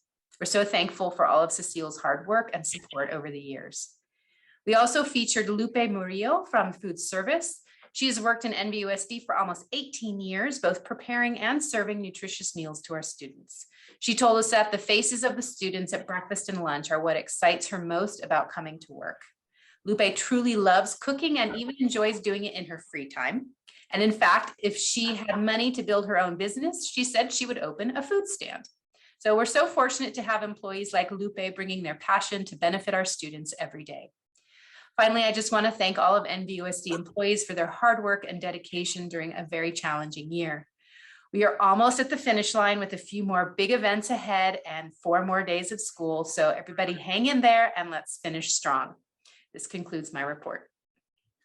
Thank you, Ms. Page. Next, we'll have Assistant Superintendent, Mr. Mike Pearson, who oversees the Operational Services Division. Good evening, President Jankowicz, NVUSD Board of Education trustees, Dr. Musetti, members of the NVUSD community, and most importantly, Student Board Representative Emily Bitt. I do want to take a minute, Emily. I know we didn't get a chance to interact much, but I have seen a number of student board representatives over my lifetime or my time in NVUSD. And you definitely are on the top 5 that I've seen out there. Just your grace, your humility, your action, your insight, all those sorts of things that go into it is just really impressive for someone your age. And I want to commend you for kind of, as it was stated earlier, just sort of there was some tumultuous times throughout this particular year. And you hung right in there, and you never seemed to get flustered or nervous or anything like that. So congratulations on that and doing a great job this entire year. In food service, I'd like to again recognize the entire food service department for their commitment and dedication since March of 2020. Since the onset of the pandemic, our food service employees have never wavered no matter the circumstances. The responsibility to provide food to students and families has always been at the forefront. Now that we are completing our first full year of instruction under the Universal Meals Policy, food service again has risen to the challenge. Never before has the food service department had to provide a breakfast, lunch, and or snack for all students. But again, our employees were determined to figure it out, which they did. As anticipated, the volume of students electing to eat a school meal increased dramatically, but the quality and nutrition of the meals never dropped. As a result of offering delicious entrees every day, the food service program almost tripled the reimbursement money generated from breakfast, lunch, and snacks. For example, in 1920, the total revenue generated before expenses was roughly 2.8 million, while in 21-22 revenue through May was 6.4 million. Again, I'm so appreciative to all the employees in our food service department. Beginning Monday, June 13th, the 2020 graduation ceremonies will commence, starting with Napa Valley Adult Education graduates, followed by Napa Valley Independent Studies, Valley Oak High School, American Canyon High School, New Tech High School, Napa High School, and concluding on Thursday, June 16th, with Vintage High School, who will be celebrating their 50th anniversary. All told, almost 1,500 students will be celebrating arguably the most important milestone to date. Maintenance and operations teams is honored to be part of each ceremony, and we are ready to ensure each graduation is special and memorable for the graduates. During the last board meeting, I reported that the maintenance and grounds department will be employing high school student interns this summer for the first time ever. However, I need to add that the transportation department will also be employing one high school intern too. The student intern will be working with the transportation logistics team part-time and with the mechanics team part-time to receive a well-rounded experience. And finally, I'd like to highlight a few activities for the 22-23 school year. Breakfast in the classroom at all elementary schools will become a staple to ensure all students begin their school day with a healthy, nutritious meal. Additionally, the food service and custodial teams will be collaborating to set up a food recovery/share program in response to Senate Bill 1383 at school sites who want to participate in the pilot program. And we are piloting this program in anticipation for a food recovery program that becomes effective in the 24-25 school year. And lastly, the maintenance and operations directors will be engaging in staff in professional learning site walks to calibrate and align how we want our school sites to look, feel, smell, and operate. And that concludes my report for tonight. Thank you. Thank you, Mr. Pearson. Next, we have Mr. Rob Manguala, Assistant Superintendent, who oversees the Business Services Division. Thank you very much for the opportunity to update the board. I will be providing a large presentation tonight about the budget, so I will forego any other update. Thank you.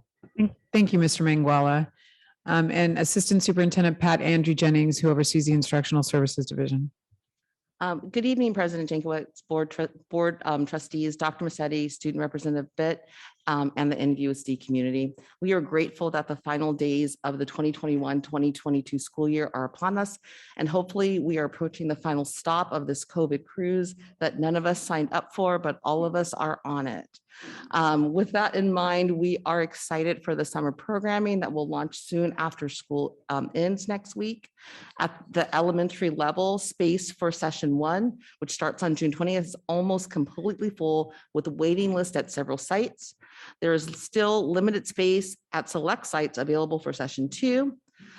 As we think about next school year, our elementary teachers now have online access to our newly adopted science curriculum, Discovery Science.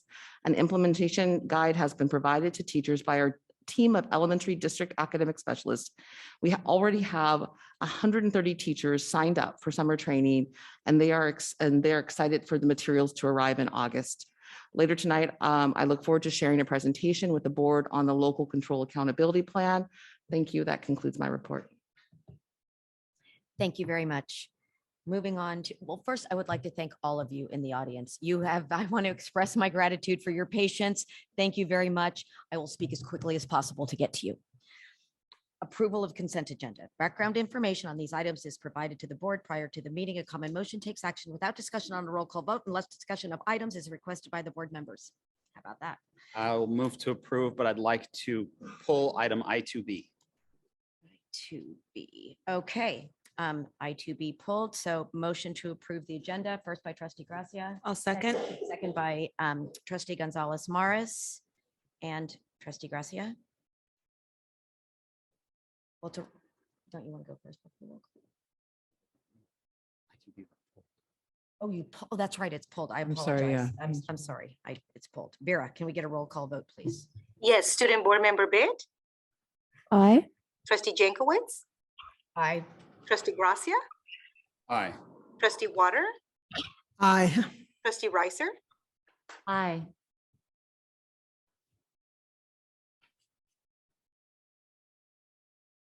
Trustee Gonzalez Mares, Aye. Trustee Shu. Aye. Thank you. Thank you, Vera. Under presentations and discussion. Oh, go ahead. I2B, I'm sorry. Right. This is the renewal of the MOU with NVUSD and Napa County Office of Education for Advocacy and Advisory Services.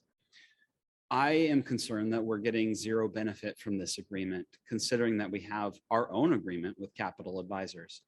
Just because it has been done this way in the past does not mean we should continue to do it this way. I would like to have the superintendent direct business services to stringently review and revisit this contract. I am unclear why we are in an MOU with NCOE to jointly fund a contract with Capital Advisors, considering we have our own separate contract. I will move this forward one last time, but this needs to be reconsidered for next year. I agree. Thank you, trustee Gracia. I'll work with Mr. Manguala to revisit the contract for future. Thank you, trustee Gracia. Move to approve. I'll second. First by trustee Gracia, second by trustee Gonzalez Morris. And roll call vote, please. Vera. Yes, Student Board Member Bit, Aye. Trustee Jankowicz, Aye. Trustee Gracia, Aye. Trustee Water, Aye. Trustee Reiser, Aye. Trustee Gonzalez Mares, Aye. Trustee Shu. Aye. Thank you. Thank you, Vera. So per the amended agenda, we will start with the Annual Community Advisory Committee, CAC, Inclusion Awards. I would like to welcome finally, I would like to welcome Executive Director Rossetti to the podium. Thank you. Superintendent Massetti, President Jankowicz, members of the board, student trustee Bit. So happy to be here on your last night. I am really excited to present this to all of you. This is my favorite board meeting of the school year because it's an opportunity for us to share the amazing activities of inclusion that are happening throughout our district and throughout our county. So tonight, I would like to present the Napa County Selpa Community Advisory Committee Inclusion Awards video.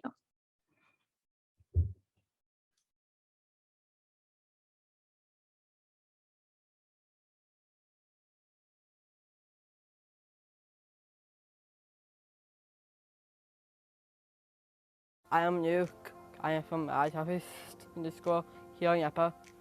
I am in 8th grade. We're going to CAC Cuisine Awards. I'm Jenny Maywald, Napa County Selpa Director. It's my pleasure and honor to bring to you a very special student who displays being inclusive and the sounds of what our students with special powers and special needs bring to you. Thank you, and with no further ado, here's Gio.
Amazing work by Gio. Thank you very much to Gio, the staff at St. Helena, and his choir teacher. It's now my pleasure to introduce our co-chairs of the Napa County Community Advisory Committee, Darcy Storms and Amy Barberi. Each year, we challenge students in kindergarten through 12th grade across Napa County schools to show creativity in putting kids with and without disabilities together, working, playing, and having fun. This year's Creativity Challenge theme was Be Inclusive. I'm pleased to say that our winners this year are from St. Helena Elementary School. They created an amazing sculpture that really shows a picture of inclusion. Please join me in congratulating Julie Haig and Soren Schramm. Let's hear from them now. Our project was about obviously inclusion. The idea behind the project was to make it look like there was a group of kids that were looking like they were having fun. And it was supposed to look like to them it didn't matter if one of them wasn't the same as the rest. The way we created this piece was we took some mat board and we drew silhouettes of multiple children and cut them out and put them on stands. Inclusion is important because nobody wants to feel left out. Inclusion is so important in schools is because, just like he said, no one wants to feel left out, and if they do have a learning disability or they're vision impaired or they're in a wheelchair, that doesn't mean they should be left out because that's extremely unfair. I would like to thank the Napa County Office of Education for the award that I've been given. Wow, that was amazing artwork and a great story. Next, we get to introduce our Inclusion Award winners. These are staff and students who have gone above and beyond, bringing to life what really meaningful inclusion looks like on our campuses. First, we want to recognize our staff winner for this year. He is from St. Helena and his name is Dave Pulse. Dave recently earned his MA and Adaptive PE credential through Humboldt State. Dave's value and facilitation of inclusion runs throughout his physical education program. Dave maintains high expectations of students regardless of their perceived or real physical abilities and nurtures those expectations through genuine communication, student-teacher rapport, and through an innate sense of empathy. Thank you, Dave, for all of the work you've done for students on behalf of everyone at Napa County Selpa and the Napa County CAC and all of our students. Next, we get to introduce you to the Redwood Middle School Leadership Class, who are our award winners for Inclusion Awards amongst students. This year, they went above and beyond, creating an entire week celebrating autism awareness throughout the entire school. Let's look at what they did. We try to build the community here at Redwood and include all students, so include all the SPED students as well, and we want the SPED students to make sure that they know that they're a part of our Redwood community also. Autism Awareness Week is where we make posters and recognize people who have autism. Each day had a specific theme or color associated with it.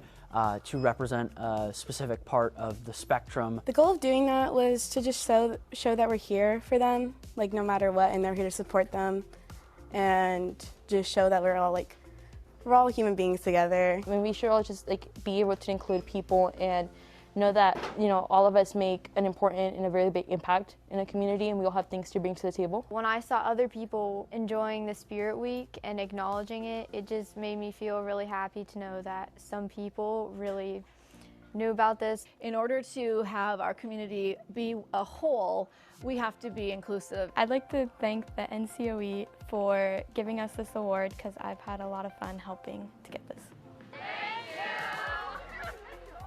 Congratulations to all of our Inclusion Award winners. We want to thank you for all the efforts you've put in to make our Napa County schools more inclusive, whether that is a template that could be brought to other schools for how to do a Disability Awareness Week as part of your school, or how a teacher could bring to life a more inclusive environment on campus.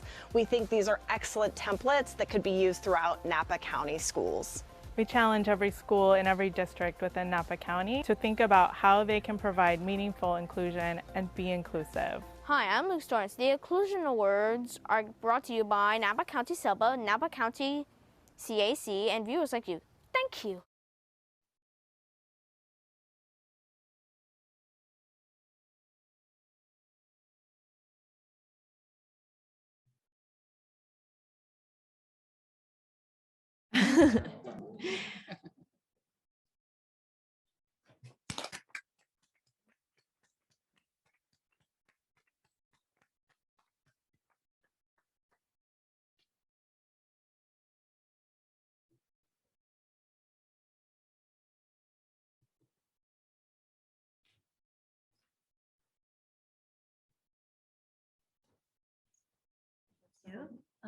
Yeah, let's get on.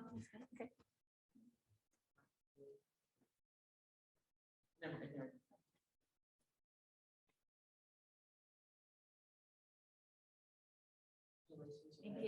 you.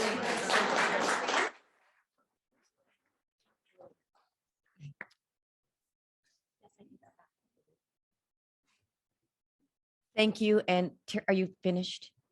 Thank you and congratulations to our educators and students that have made a meaningful contribution toward inclusion of our special education students. We are proud of our community that honors student voice, that understands the importance of inclusion and promotes awareness. The educators and students celebrated foster respect and open-mindedness for all of our differences, as well as our commonalities, in order to unite and educate. Inclusive systems provide a better quality education for all and are instrumental in changing perspectives and lives. We know that schools provide the context for a child's first relationship with the world outside of their families. So thank you for enabling inclusion in development of social relationships, interactions, and learning. Thank you so much from the board.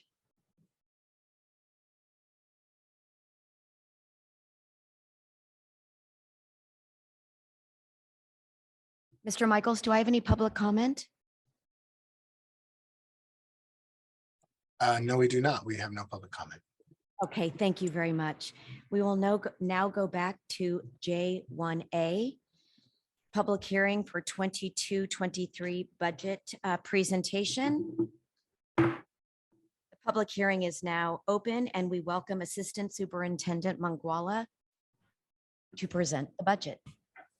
Thank you so much. Jordan, can you please pull up the slideshow? Next slide, please. Fiscal conditions and budget outlook. There's been unprecedented revenue growth over the last 2 years. California's big three taxes, personal income, corporations, and sales taxes has grown by over 30% in 2021 and will likely grow another 20% in 21-22. However, the boom is unlikely to continue and fears of a national recession are in the very near future. The Department of Finance and the Legislative Analyst Office does project modest growth. However, we can see in the stock market, we can see in the latest reports that there's actually a very strong indication of inflation in the economy. So very substantial inflation with the potential of little to no growth. Next slide. So the COVID pandemic, state and federal record spending and easing in the money supply, again, has caused an unprecedented pendulum-like swing in the economy. Gross domestic product has actually swung greater than 60% over 2 quarters. I don't know if this has ever happened in the history of our economy. The unemployment rate doubled, but is now close to pre-pandemic levels. And again, inflation is a big issue. Next slide, please. So there are substantial risks. The Federal Reserve, in response to inflation, is in the process of raising interest rates substantially. They're on track right now to raise interest rates about 0.5 point per quarter and may even need to increase more than that. Business earnings will drop as the Federal Reserve raises interest rates because the cost of borrowing is going up also. Supply chain issues continue to contribute to some of the issues in our economy also, which drives up the cost of goods and services. Next slide. So this slide shows what I was speaking about earlier. You can see gross domestic product has swung by over 60 points in 2020. So very substantial swing. We can see the pandemic, and then after the pandemic, when the economy was shut down, lots of money was pumped into the system. you can see very substantial, unusual growth throughout 2021.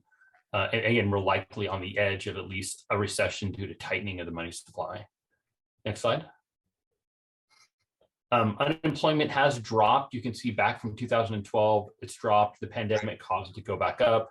You can see that it's dropped again. We're not really sure which way it's going to go in the future. One thing that you'll start to notice, though, is especially in the technology industry, is layoffs are starting to occur because cheap money is no longer available. So you will see some right sizing of businesses in response to this. Next slide. So inflation, again, record inflation. Inflation over the last decade or so has sat around the 2 to maybe 3%, but you can see it's gotten up to over 8% in 2022. When inflation started to go up, there were lots of comments about, well, this is just temporary, it's due to the war. It, you know, nobody has a crystal ball, but it's from my opinion, where I sit, it's likely here to stay for a while. Next slide. So there's some serious risks to the budget and long-term forecasts. Again, inflation, supply chain bottlenecks, volatility of the stock market, and the war. However, even with all these challenges that we have in the background, we do have a very good budget coming from the state. Again, we don't really know exactly what's going to happen in the future, but we do have record revenues from the state. Next slide. So this slide shows Prop 98. So again, Prop 98 is what guarantees California a certain amount of money that's put aside towards education. What I attempted to do with this slide is draw a trend line, which is basically you look at the peak going back in time and you draw a line forward and just kind of you draw a trend. You can see like in 2007-8, you can see pretty substantial revenues and then suddenly a drop. If you look at that trend line, it really took almost until 2018-19 to actually get back to where we were based on the trend, right? And so when you look and you see what happened in 2020-21, and then what's projected to happen in 22-23, you can see we're way above the trend line in terms of revenue. So we know that eventually we will have to return back to the trend. Next slide. And so what are some of the key items in the budget proposal? So in terms of ongoing funds for LCFF, there's a COLA of 6.56% for the current year. We do anticipate some additional money going to the base. The legislator and the governor are still debating what this looks like, but we could even see more money in the base. The expanded learning opportunity program for students, that number has been reduced. We've seen that as high as about $2,000 and then drop back down to $1,500. So we'll see what ultimately happens for that. We're hoping that the number will be substantially higher than that. We know it's very expensive to hire employees, especially when you're competing with fast food restaurants that are paying above $20 an hour right now. There's some additional funds for special education for the base rate, a cost of living adjustment for categorical programs. Some of the things that are kind of on the chopping block that we're not sure of right now, the discretionary block grant that they're talking about giving to us to address some of the cost increases due to inflation, PERS and STIRS. I've heard that there's potentially language to limit its use. So it's really going to be more of a restricted categorical program. There's potentially still money for the school's facility program, but the deferred maintenance money has been taken off the table by the legislator. But again, it could be added back by the time they adopt a budget. Potentially some money for green school buses and career pathway development. Next slide, please. So in this slide, I wanted to kind of explain a new change that's coming up with this year's budget and kind of talk about the history of it. So the term is called reserve cap. And so I want to start by saying the reserve cap isn't really a reserve cap, it's a misnomer. And so in the next series of slides, I'll explain it. So the California Teachers Association persuaded the legislator and Governor Jerry Brown to include language as part of the state budget in 2016 that would cap district reserves at 10% when state reserves were greater than 3%. The idea was that if the state had reserves of 3%, then school districts don't really need that much in reserves. We know that's not true. At the beginning of the pandemic, they were projecting to cut budgets by 10%. So that 3% is never enough. So what ended up happening is a lot of educational leader organizations got together and they protested and forced a change to the bill. Next slide, please. So supporters of the law felt that the reserve should be used to increase salaries and programs, meaning our labor partners. School districts and leaders in education countered that the law is fiscally irresponsible, reserves are one-time in nature, and are needed for the operation of a school district and will lead to school district bankruptcy. The proposed law doesn't consider local conditions such as declining enrollment and the need to have large reserves to mitigate cash flow needs and during significant economic declines like during the pandemic. Next slide. So instead, this is kind of common, you know, in California. So instead of eliminating the fiscally irresponsible law, both sides settled on language that nullified it. So what essentially happened is that reserves are committed through board action and are not subject to the 10% cap. So what that does is that it actually it reduces our reserves, but the money is still there. So now groups have the ability to say to the state that there is a reserve cap, even though it only applies to a portion of our reserves. So you will see an item tonight to commit reserves for the continued operation in a declining enrollment environment. Next slide. So this slide shows you what the typical school district is at in terms of the reserves. You can see for a unified school district, reserves have gone up by from 18.8% to 22%, or a difference of 3.54%. We as a school district are sitting at about 18%, including the money that we put aside for commitment. A lot of this has been driven by one-time money from the pandemic, the fact that operating a school district during a pandemic is a lot less expensive than it was in person. Next slide. So this slide shows what we look like in terms of after we commit our reserves. And so you can see after we commit, it brings down our reserves to about 9.82%. We do meet all of our reserve requirements, and I'm very proud to say that we do not have deficit spending in the current year. So not only have we been able to put aside money for a raise, but we've been able to do that without having to at least model layoffs for both classified and certificated employees. Next slide.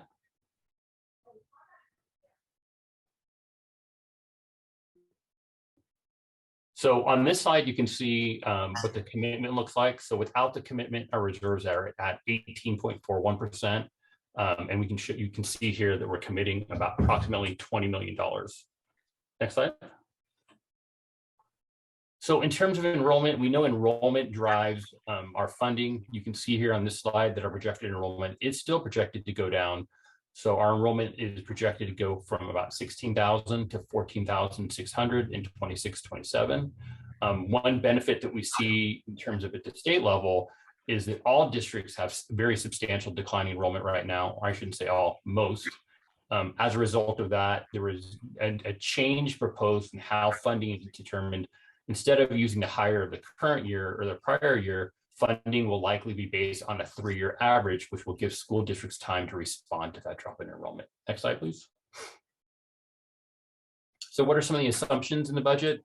So additional transitional kinder enrollment and funding for TK, a funded cost of living adjustment of 6.56%, 5.38, and 4.02. We use the 3-year average from the LCFF calculator. Again, the governor has some additional proposals in there for funding. We're not sure what we're going to land on at this point, and we will update the budget once we know those numbers. Final proposal, again, is likely to have additional funds. Some of the other things that we've done is we put aside 2% for step and calm, and we did also put aside funds for the NVUSD compensation formula. Next slide. In terms of reductions, one thing I want to point out here, this is actually the first year I've been able to present a budget where I didn't have to assume that we were going to make cuts to both certificated and classified staff in terms of the budget. So in the prior years, we were so tight with our reserves and in terms of the funding and being and declining enrollment that we were forced to put an assumption of certificated and classified cuts at adoption of the budget. We might have to look at this at first interim for the out years, but again, right now we're in a really solid position. The other assumption is there's an assumption that my Acms will not be approved by the state. I'll need to reduce revenues at first interim if it is. Next slide, please. What are our recommendations and next steps? Approve positive certification for budget adoption after committing the reserves. Next steps, once the details of the 3-year ADA calculation are finalized, revenues will need to be adjusted at first interim. New ADA calculation will give districts more time to respond, as this will slow reductions in revenues, but won't eliminate it. Both certificate and classified cuts will need to occur, but will likely just kind of match natural attrition rates. So again, at this point, we're not anticipating layoffs from general fund positions that are sitting in one-time money. When that one-time money is over, will likely need to be adjusted downward. We'll need to continue to ensure that the number of our facilities also matches the number of students. We do have time because of reserves now, but we will need to continue to address the size of our facilities. There are also a variety of new proposals that will need to be analyzed once details are known, and this will be reflected at first interim. Next slide.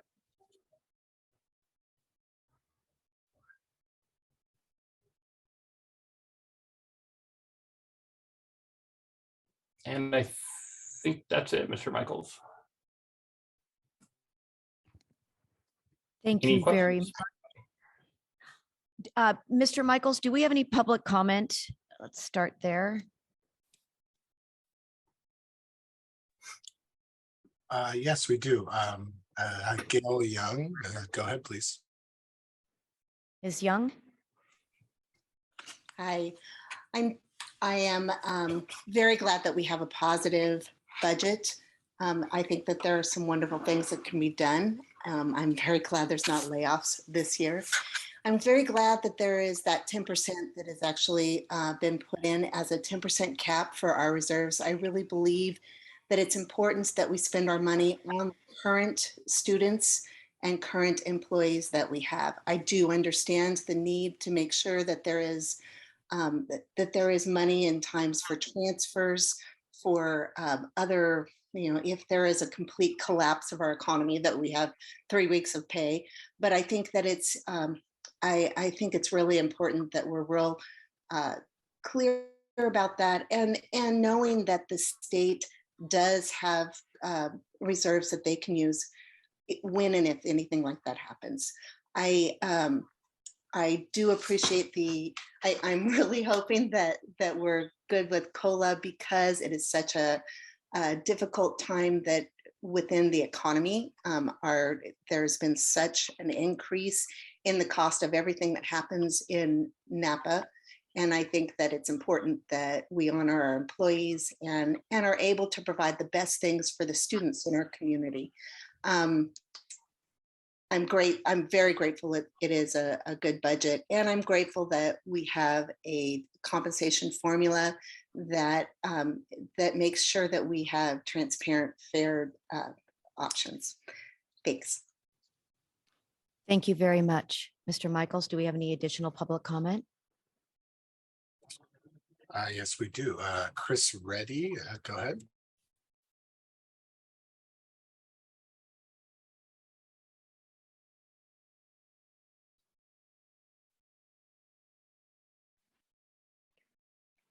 Mr. Michaels, I do believe that I must have hit the comment button by accident.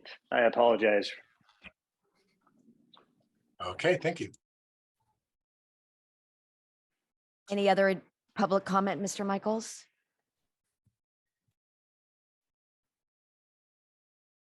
We have no further public comment. Thank you very much.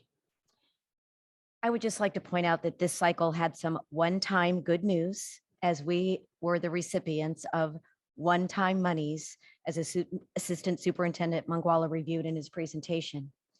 Yet some things remain the same, and sadly are not just one-time issues. There are issues that will continue to contribute to our need to tightly manage our operating budget. I know I sound like a broken record, but overall, we are still underfunded. The state does not fund any facilities improvements, none.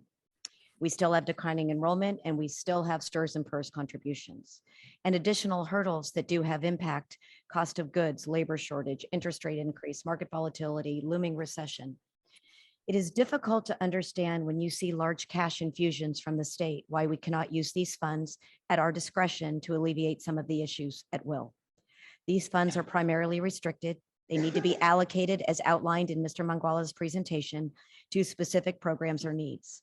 One-time cash is enormously beneficial, but we need to be mindful that all programs will not be sustainable without continued funding, and that is highly unlikely.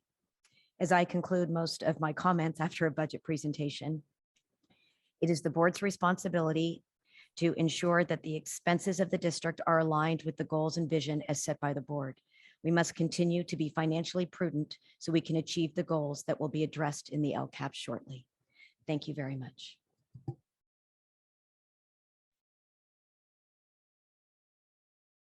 I'm going to ask for a little forgiveness here, and we are going to take a 5-minute break. Thanks very much. Oh, I'm sorry, you're right. Pardon me, this was a public hearing, so public hearing is now closed, and now we will take our 5-minute break. Thank you very much for your patience. We will now move to J2B, Introduction of Middle School Core Instructional Material Recommended for World Language. Assistant Superintendent Andrew Jennings. Yes, Director Reddy will provide a brief introduction. Director Reddy.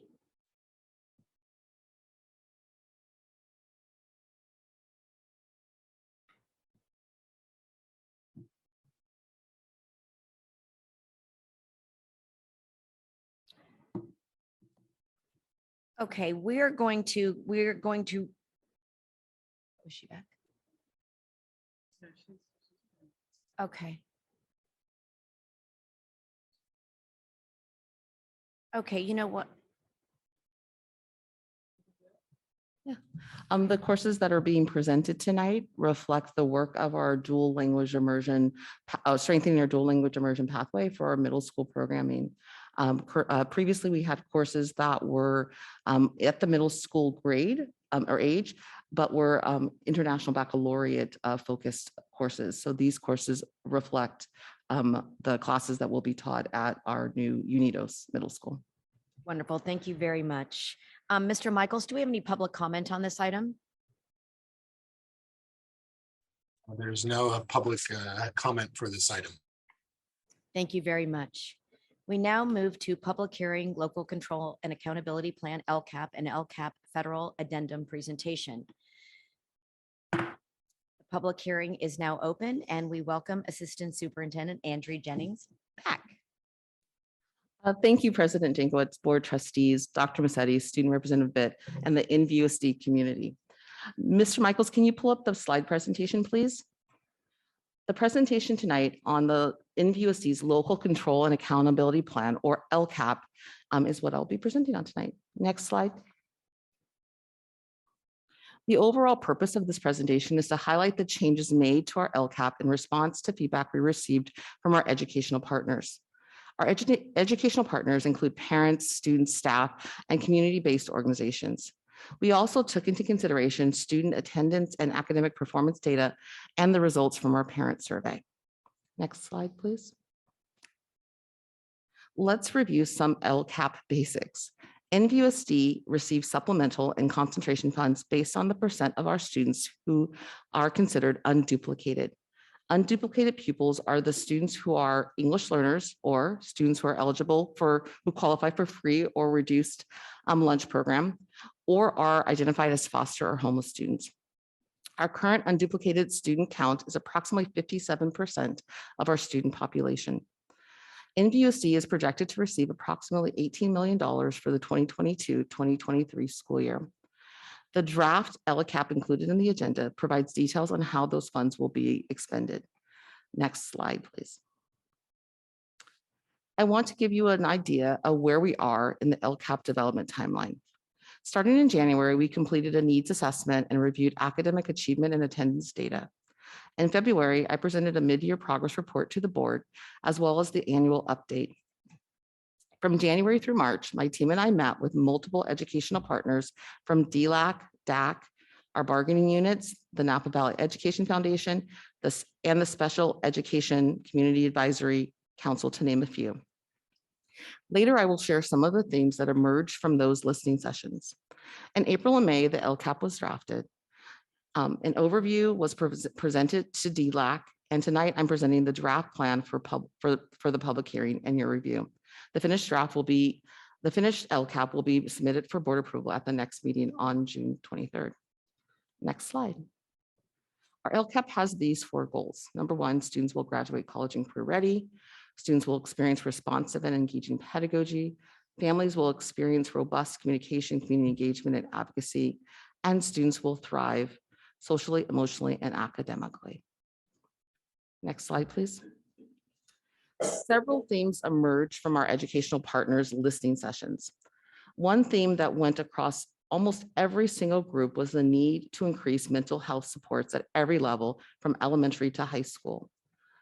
Parents especially wanted more before, during, and after school academic support for their children. Our DLAC parent group stressed the importance of providing support for newcomer students. We heard from parents of students with parents of children with special needs that the significance of supporting inclusion at all of our school sites. Staff members shared that our primary way of communicating through ParentsWare was beneficial for most parents, but did not meet the needs of all of our families. They felt that we needed to find other ways to communicate with families who may not be as tech savvy. We also heard from our families with advanced learners. They wanted their advanced learners to have more opportunities to grow and develop their skills. And finally, our students spoke about the need to have additional opportunities to connect with each other.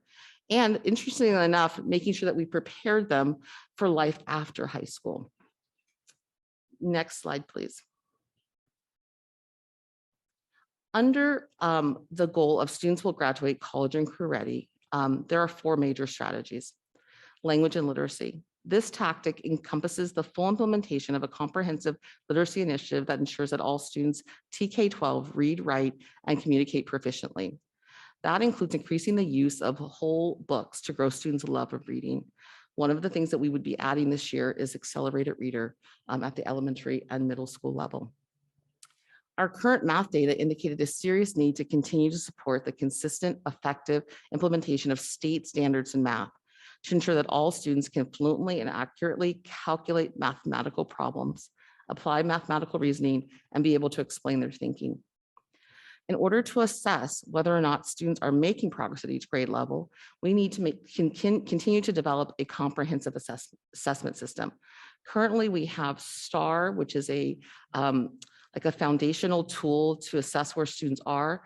But once you do the baseline screener, you have to then do diagnostic assessments to figure out why, in what area students need additional support. And the final tactic under Goal 1 is our work-based learning efforts. Work-based learning describes activities such as internships, mentorships, and career exploration fairs. Digital tools such as Naviance are used to support this work. This year, we have used the STAR as a local measure to gauge student progress. Since last year was hybrid, this year serves as the true baseline for our progress. The data also provides us with a clear picture of where students are academically and what adjustments we need to make to address their needs coming out of the pandemic. Based on the feedback from our educational partners, one additional action we added to this particular goal was focused on providing students with special needs support. We will also continue to fund the assistant principals. We have a formula which provides additional support at schools based on their unduplicated count. We will continue to fund our teachers on special assignment who provide professional learning to our teachers. We have added additional staffing based on the unduplicated student enrollment at certain sites. And then we will continue to provide work-based learning opportunities for students at the high school level. Next slide, please. Lcap Goal 2 focuses on ensuring that students experience responsive and engaging pedagogy. The funding allocation for this goal is directed at providing professional learning for teachers on high-impact instructional strategies. Our purpose of this goal is to ensure that English language development happens throughout the day and not just during a designated ELD time. This requires training for all teachers in every subject area to ensure that this happens. Based on the feedback from our educational partners, we have added additional action items focused on providing our newcomer students with school site support. Additionally, we have a plan to provide professional learning that integrates equity and social emotional learning to deepen the sense of connection to learning for all of our students. That work will be done with Dr. Victor Rios, starting with our leadership summit in August. We will also continue to fund the reduction and the reduced ELD class size at the middle and high school level, and professional learning and coaching support for all of our instructional staff on high quality tier 1 instruction and on language acquisition. Next slide, please. Goal 3 is one of the most critical goals in that it is not possible to have a high performing district without a highly engaged parent community. This goal focuses on ensuring that all families can actively participate at all levels of the district by ensuring access to parent liaisons at each site and high quality translation at district meetings. One of the metrics we have used to measure our progress is the annual parent survey. This year, our data reflected a decline in how our parents felt about the effectiveness of our communication with them. Also, fewer parents reported being welcomed on our campuses. This may be the result of COVID protocols that kept parents off our campuses for most of the year. Based on the feedback of from our educational partners, we have added an action focused on ways to increase person-to-person communication as a way to reach every parent. In meeting with our DLAC representatives, one of the things they said is that often parents hear more word of mouth than from Parent Square or especially our English learner families from parents. Parent Square is not necessarily the most effective tool in that regard. And that if we can find ways to increase the opportunities for person-to-person communication, that will help them to have that information. We have also added a tactic on increasing leadership and advisory opportunities for our parent groups, such as our English learners, our parents with students in special education, and our advanced learners. As we heard at our last board meeting, the need for parents, for our DLAC parents to be engaged in rich, robust leadership training was clearly articulated, and we plan to continue that work. We will also continue to fund our bilingual parent liaisons at every single school site, which is we've increased over the last 3 years. We will also continue to fund high quality translation services, and our parent learning series will also continue. Next slide, please. Goal 4 is focused on ensuring that our students thrive socially, emotionally, and academically. This goal addresses the whole child. One key component of that is providing mental health supports. And as we know, coming out of the pandemic, there's been an increased need for those services. So our plan is to continue to fully implement our multi-tiered system of support so that we can work to intervene and address students' needs early. Accordingly, the need to ensure that all students, staff, and families feel welcome and have a sense of belonging on our campus resulted in the development of NVUSD's Diversity, Equity, and Inclusion Plan. Later this month, you will hear what actions we have taken this year to implement that DEI plan. And lastly, maintaining a safe, clean, and secure school environment has been a critical component this year as we return to full-time in-person learning in the midst of a pandemic. The metric we use to measure our progress on this goal shows a significant decrease in attendance rates and an increase in suspension and expulsions. We continue to look at that data and address it in our LCAP plans. Our continued actions reflect our efforts to address these attendance and behavior challenges that we face. We plan to continue to increase the mental health staff at each school. We recently received substantial grants that will help to do that, in addition to the funding that comes from supplemental dollars. Continue to increase fund the academic support before and after school, especially with our expanded learning opportunities program. Additional campus supervisors on our sites at the secondary level, especially with our campuses enrollment getting a little larger, and then the ongoing tiered intervention support for our students. And then additionally, based on the feedback from our educational partners, we plan to increase support for advanced learners and provide funding to school sites so they can increase opportunities for students to connect. And students will be able to generate the ideas that they want to see happen at their sites. And our hope is that the money that will be allocated to the school sites will be used to do that. Next slide, please. Our draft LCAP is presented tonight for the public hearing and may be revised before coming back to the board for approval on June 23rd. Thank you. That concludes my presentation. Thank you very much. Mr. Michaels, do we have any public comment on the LCAP? There is no public comment for this item. Thank you very much. Trustee Gracia? So I have concerns. My biggest one being in goal 1. We have in many categories either gone the wrong direction or stayed entirely the same. It does not appear that our strategies are effectively moving the needle on student achievement. What is the plan to improve our strategies so that we more effectively impact student achievement in a positive way? Thank you, Trustee Gracia. Are you referring to the student achievement data in goal 1? Yes, specifically the STAR assessment? Yes. And so the measures that we have are on the STAR assessment are from the fall to winter. So we're talking about students were assessed in September and then were assessed again in January. And then I believe next board meeting, you'll have a presentation on the spring data. And then we will also have data from in August, hopefully August, September for the CASP data, the state data. So in looking at the data and doing a review, you can see improvements, particularly at the elementary grades, pretty significant improvement from the fall to the winter at the elementary. I do understand that secondary is where our students are really struggling. And I believe when you see the spring data, you'll see that it's at secondary level. We have some students that are really struggling. So we have been currently looking at some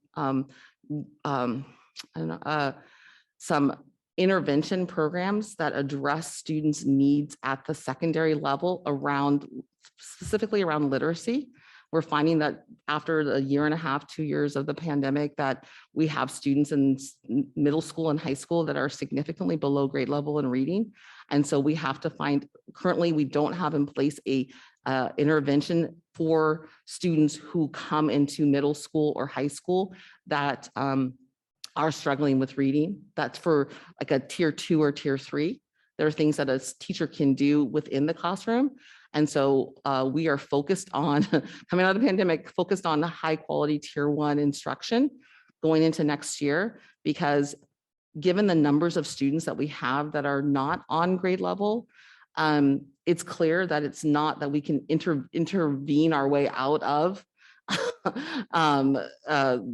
their learning issues, right? So the tier 1 has to be where we're going to work on differentiation at the tier 1 level as a way to support students inside class and then connect the after school programming more closely to the work that's happening during the school day and provide that support for students, as well as we're exploring a couple of options that will provide a online based program to address specific learning needs. In order to do that, we also need diagnostic assessment tools at the secondary level, which we currently don't have. So we can say that a student is not performing well in literacy, but we have to actually see, well, what is the issue? Is it comprehension? Is it vocabulary? Is it like phonemic awareness? So once we are able to do that, then we'll be able to do more targeted interventions for secondary students. And that's exactly what we're looking for this upcoming school year. So I have a follow-up question. Then you said we don't have sufficient ability to test. I thought that was the purpose of STAR, was to allow us to identify these areas. Is that not the case? STAR can tell us how a student is doing on the particular standard. It can tell us if a student can identify a main idea. It can tell us if a student can do specific English standards. What it can't tell us is why the student can't do that. So if a student can't do that and they score poorly, we actually need a diagnostic test to determine what the actual reading issue is. And that's what we're looking at in terms of some kind of the second level of assessment, because you have like the baseline screener assessments, and then you have diagnostic tools that you use to determine how you would actually intervene instructionally. So you may know from your baseline screener, from the STAR assessment, oh, my students are really struggling with main idea. So you can do lessons on main idea. But if a student's struggling with actually reading the content, you need the diagnostic screener. Does that help to understand? Yes, it did. Thank you. It's like, yeah, I know it's more testing, that's what, but it's more targeted. It's not for everyone. Like you wouldn't do a diagnostic on everyone. You would just do it on students who are maybe significantly below grade level to see what their reading issues are. I do just thank you so much for your thorough response, Assistant Superintendent Andrew Jennings. But I do just want to set some context. I appreciate Trustee Gracia's ongoing commitment to holding us accountable to making an impact on student achievement and moving student achievement outcomes in the right direction. I do just, and it's not about excuse making, but I do think it's really, really important to remember that this was a very, very challenging school year. I'm sorry. We had such a disruptive year. So even though we can think about transitioning from complete distance learning to hybrid learning, to then, yes, everyone came back to school this year and we had a normal schedule at play, unlike last year where we had the hybrid schedule at play. We still know that this year was disrupted by the variants and the surges. We had a lot of absenteeism with substitutes and teachers, lack of coverage issues, and all of these are persisting ongoing COVID-19 impacts. Students also have had the highest absenteeism rate, also related to, COVID. And so I just think it's important to not have a distorted view around the fact that this was a normal year and that we wouldn't see those impacts on our STAR assessment data. So I just want to name that. So the other piece that I wanted to talk about was goal 3. And according to the data that was presented, it appears that our efforts around communication have actually resulted in a decrease in parent satisfaction. We should examine what can be done to reverse this trend and get things going in the right direction. I am struggling a little bit to understand this data, considering what I have observed taking place on campus, as it appears through some of our district efforts, at least some parents seem to be more engaged with the system than they have ever been before. So perhaps you can help me understand the disconnect between this report and some of the things I've seen. Yes, I appreciate that question, because I too also, when I first disaggregated the data and started to look at it, was surprised that the data, especially around the one around parents feeling welcome on campus, that I understood, but the one around our because I think the question is like, I am receiving communication from my school in a language I understand. And so the fact that went down, I'm not quite sure, like that's something that we'll have to do some further digging with, especially with the parents who responded, to see why that actually went down and because it went down, I think about 7 percentage points, which is, pretty significant. So yeah, I was also too surprised, and we will have to explore that a little bit more to see why that's the case. I will say that this year we had fewer parents that responded. Yeah, what was the to sample survey. size? I was curious. Yeah, so it was around 300 parents that responded to the survey. And I want to say last year, I think parents were much more teed up because we were sending so much district level communication to respond to things. And now it's like there's so much more site things that are happening that I think sometimes things get a little lost. But that is troubling, to say the least. I had a 7-paragraph response. I'm not going to read any of it. It's, no one wants to hear that. I understand and had some of the same concerns as Trustee Gracia around, performance trends. I do appreciate and empathize with the impact of COVID, staffing, truancy, all these issues, but the performance trends couldn't be ignored. And I appreciate your very thorough response into how we're going to respond and the whys. And you're absolutely right. I mean, there are all these measurables. That's great. But if we don't understand the why, then it's really difficult to address the achievement issue at all. So I appreciate your answer. I appreciate your concern, and you certainly may, Trustee Waters. Yes, just to confuse us even more, I would like to point out that this is a national trend, and that reading scores were dipping nationally in 2019 before the pandemic, because students are not, the majority of students in this country are not reading for pleasure as they used to. So if you, if you get out of the habit of reading, especially if you're a younger person, if you get out of the habit of reading a lot, your comprehension is going to go down, and you're not going, certainly your fluency is going to suffer. So, I mean, it's a national trend, and, we know where it comes from, what's going on. It's just, but it is something we do need to work on. And I don't want to, I really don't want to make any teachers who might be listening in think that, they're being blamed for something, because they've been through a lot the last couple of years. And I think they've been through a great deal the last 2 weeks. It's been pretty rough. I agree with that. Thank you. And many people were taking their last STAR assessment and the SBAC over the course of the last couple of weeks. We've been wrapping up all of those assessments. So that's a good point, Trustee Water. And to Trustee Waters' point around if the way you get better at reading is to read, and especially reading at wherever your level is. And so that is part of our literacy push next year, is really bringing in an accelerated reader as a tool to hopefully provide some incentive for students to increase the amount of reading they do. Because that really is, once you have the foundational skills, the way you get better at it is to do more of it. Thank you. Thank I you, just, trustees. Oh, please. sorry, I just wanted to make two quick comments. One is just to underscore in particular with our intervention model, which we've, the instructional team has done such a great job setting up the MTSS and tracking the interventions.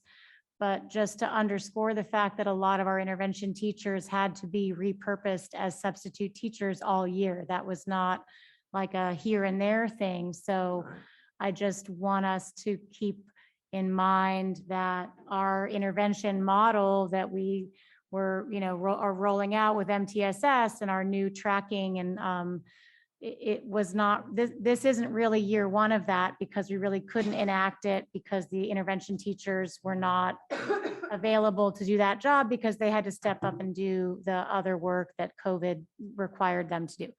And then the other quick comment just about the reading, I do have experience with accelerated reader as a teacher, and I think it's great to encourage independent reading. I just want to say that I hope that in addition to accelerated reader, which for those who don't know is a program that just matches, it helps support students, matching them with the appropriate level of book. Because if you just say to a kid, go pick a book, then they might pick a book that's way too easy, but they love the pictures, and then that's what they spend the half an hour reading. Or they may pick a book that's way too hard and then sit down and get lost and overwhelmed, and then that feeds their sort of, oh, I don't like reading, it's not interesting, or it's not fun.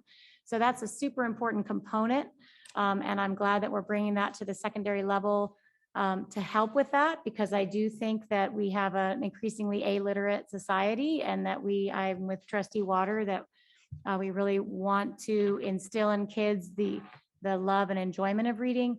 But I do hope that that will be accompanied by teacher guided whole book experiences at the secondary level, because reading independently is important, but it is also important to have the instructional guidance on how to follow the plot line of an entire novel and how to analyze and experience and compare. So I'm sure that that will also be a component of the further exposure to whole novels and complete books.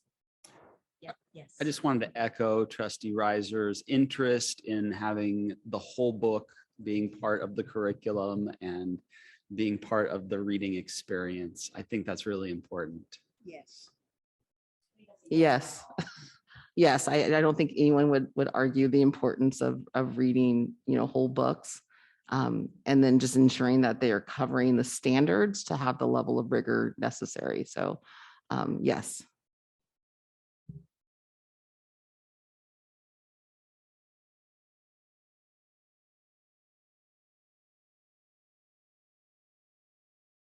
We will now close the public hearing. You all wanted to hear that. Okay. We are now moving on to action items. The first, under General Services, Resolution 22-38, resolution stating intention of the Board of Education of Napa Valley Unified School District to establish the Napa Valley Unified School District School Facilities Improvement District Number 1, which is the Napa area, and to authorize certain other actions. Move to approve. Before we do that, is there somebody that would like to make a comment with us this evening? Yes, thank you so much, President Jankowicz. We have tonight, and I think you have promoted him, Mr. Michaels, David Kosnacha, who is our expert bond legal counsel, who's here and is just going to introduce the item to the board, just so you have clarity on the purpose of tonight's resolution. So I want to thank Mr. Kosnacha for joining us. And if you can go ahead and set that purpose for the board and the public tonight, we'd find that to be very useful and helpful. Good evening. This is David Kasnoka from, can you hear me? From Stradling. We can. I've been your bond attorney for a lot of years on all your bond elections and bond issuances. So over the past few months, as you've been deciding whether or not you wanted to pursue a bond election in November of 2022, you've decided to create the school facility improvement district so that bonds were issued for the Napa area and supported by a tax levy in the Napa area, and bonds would be separately issued in American Canyon, supported by taxes levied in property in American Canyon. There's a 4-step process to effectuate that objective. Tonight is step 2. Step 1 was the work your staff did in getting the Napa County Board of Supervisors to make this school facility improvement district law applicable within Napa County. Step 2 is the adoption of a resolution of intention to form these 2 school facility improvement districts. Step 3 will be to conduct a public hearing on June 23rd regarding the formation. Step 4 will be adopting a resolution forming the SFIDs. And then the last step will be calling for an election in both SFIDs. So the goal tonight is to begin this process of allowing the public to participate in the deliberations regarding the prudence of the formation of the SFID. So all you're doing in this resolution is stating your intent to form SFID number 1. There's a map and a description of the territory included within SFID number 1 as the exhibits B and C to the resolution. And you're authorizing the publication of a notice of a public hearing, which you'll conduct on June 23rd. I'm happy to answer any questions. You made it very clear. Thank you very much. Any questions from the balance of the board? No, we thank you very much for your time. Mr. Michaels, do we have any public comment? There's no public comment for this item. Thank you. I would like to take a moment to thank the superintendent for the intent to create 2 SFIDs and for the resolutions in order for the public to be noticed of our intention. So thank you, Dr. Massetti. May I get a motion? Move to approve. First by Trustee Gracia, Second. second by Trustee Chu. We've already addressed public comment. Vera, may I please get a roll call vote? Yes, Student Board Member Bitt, Aye. Trustee Jankowicz, Aye. Trustee Gracia, Aye. Trustee Water, Aye. Trustee Reiser, Aye. Trustee Gonzalez Mares, Aye. Trustee Shu? Aye. Thank you. Thank you, Vera. We'll move to K1B, Resolution 2239, resolution stating intention of the Board of Education of Napa Valley Unified School District to establish the Napa Valley Unified School District School Facilities Improvement District Number 2, which is American Canyon area, and to authorize certain other actions. Move to approve. First by Trustee Gracia, I'll second. second by Trustee Chu. Mr. Michaels, do I have any public comment? There's no public comment for this item. Thank you. Vera, may I please have a roll call vote? Yes, Student Board Member Bit, Aye. Trustee Jankowicz, Aye. Trustee Gracia, Aye. Trustee Water, Aye. Trustee Ricer, Aye. Trustee Gonzalez Mare, Aye. Trustee Shu. Aye. Thank you. Thank you very much, Vera. We now move on to action items under business services. Disposition of district technology equipment surplus. Move to approve. First by Trustee Gracia, Second. second by Trustee Riser. Do I have any public comment, Mr. Michaels? There's no public comment for this item. Student Board Rep, Aye. all in favor? Aye. Motion passes. Purchase of Radix Promethean Management Software from STS. Move to approve. First by Trustee Gracia, Second. second by Trustee Riser. Do I have any public comment, Mr. Michaels? There is no public comment for this item. Student Board Rep, Aye. all in favor? Aye. Motion passes. Under Human Resources, Northern Arizona University Speech Practicum Agreement. Move to approve. First by Trustee Gracia, Second.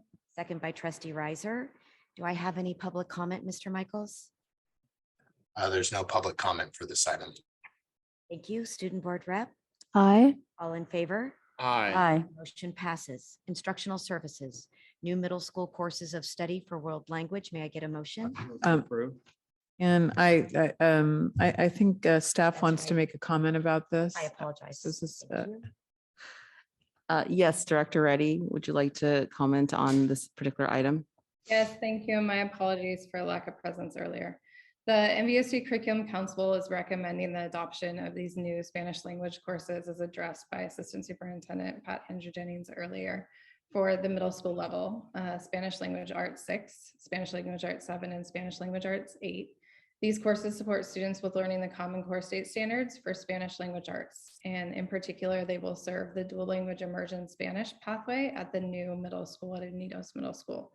A team of dual language immersion teachers from Napa Valley Language Academy, Pueblo Vista Elementary School, Harvest Middle School, and Napa High School, who are part of the dual language immersion program, with the support of the executive director of the Association of Two-Way Immersion, a dual language education, designed these recommended courses in order to articulate smoothly from 5th to 6th grade Spanish language arts priority standards and proficiency scales, and align to the Spanish language arts standards for 6th through 8th grade.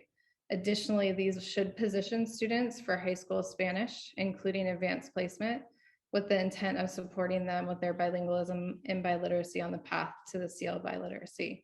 These courses were formerly international baccalaureate courses at Harvest Middle School that needed to be revised and updated. And we appreciate the expertise of our staff as well as ATDLE, their executive director.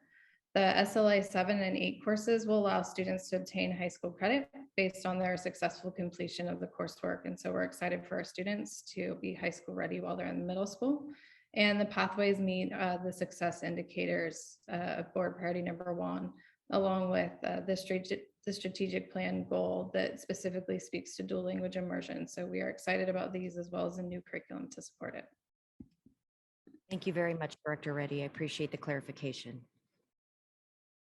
May I get a motion? Move to approve. First by Trustee Gracia, Second. second by Trustee Chu. Mr. Michaels, do I have any public comment? There's no public comment for this item. Student Board Rep, Aye. all in favor? Aye. Motion passes. Contract between Dale Allender and Napa Valley Unified School District. Dr. Massetti? Yeah, Assistant Superintendent Pat Jennings will be providing some background information for this action item. Thank you, Dr. Massetti. The item up for approval is a consulting contract with Dr. Dale Allender to support our work in creating a single semester ethnic studies course that will be a requirement by the state for high school students starting with the class of 2029. In April, we presented a consulting contract agreement for Liberated Ethnic Studies Coalition to work with us on the creation of this course. We have not proceeded with implementing that agreement and will not be working with the Liberated Ethnic Studies Coalition in any capacity. After researching multiple potential partners, we have selected Dr. Allender in large part due to his ethnic studies professional development framework. The framework is research-based, historically consistent, culturally sustaining, and curriculum-oriented. Dr. Allender is an associate professor of language and literacy in the Department of Teaching Credentials at California State University of Sacramento, where he teaches a course in academic literacy, ethnic studies, and racial social justice education. He is the co-editor of An Introduction to Ethnic Studies book, and the second edition entitled Our Stories and Our Voices, the first ethnic studies textbook that was written for high school students. Dr. Allender is the co-primary research lead for a Department of Education Hispanic Serving Institutions grant for recruiting and retaining Latinx educators, and a faculty member for a National Science Foundation Fellowship on Centering Black Women Educators. He also served 2 terms as an advisory board member for Teaching Tolerance, now called Learning for Justice, and as a writer and content advisor for 8 professional development television series funded by Annenberg Learner, including the award-winning The Expanding Canon produced by WNET. His strong background in literacy, as evidenced by his 12 years as the director of the National Council of Teachers of English, will support our efforts to increase the reading and writing skills of our students through the use of engaging and relevant curriculum. As we create a locally relevant ethnic studies course, Dr. Allender will work with our secondary English and social science teachers in applying his research-based framework so that they can plan units of study. We are eager to begin the work in the creation of this course and respectfully request your approval of this consulting agreement. Thank you very much, Assistant Superintendent Andrew Jennings. Move to approve. First by Trustee Gracia. Second. Second by Trustee Chu. Mr. Michaels, do I have any public comment? There's no public comment on this item. Student Board Rep? Aye. Cindy, did you have a comment? Yeah, I just wanted to say I appreciated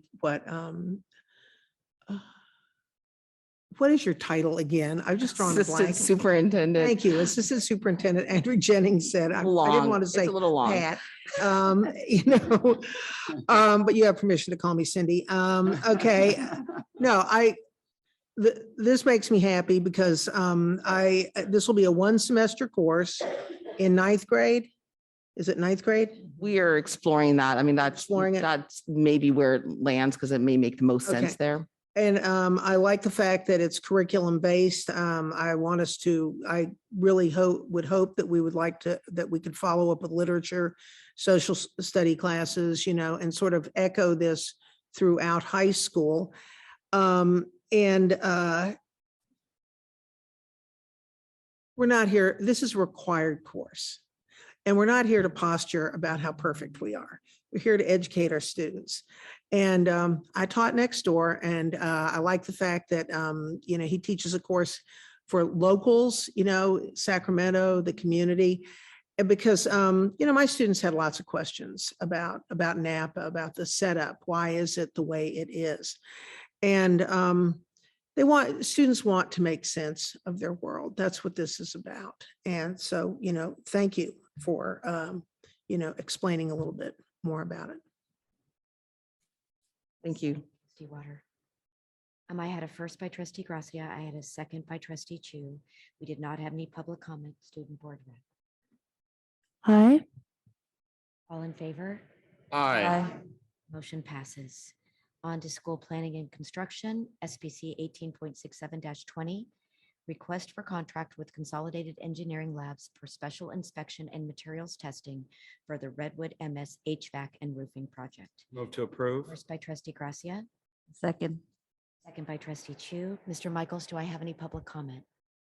There is no public comment on this item. Student board rep, Aye. all in favor? Aye. Motion passes. SPC number 15.4-22, request to award contract for the Napa High Fire Line repairs to Atlas Peak Construction. Move to approve.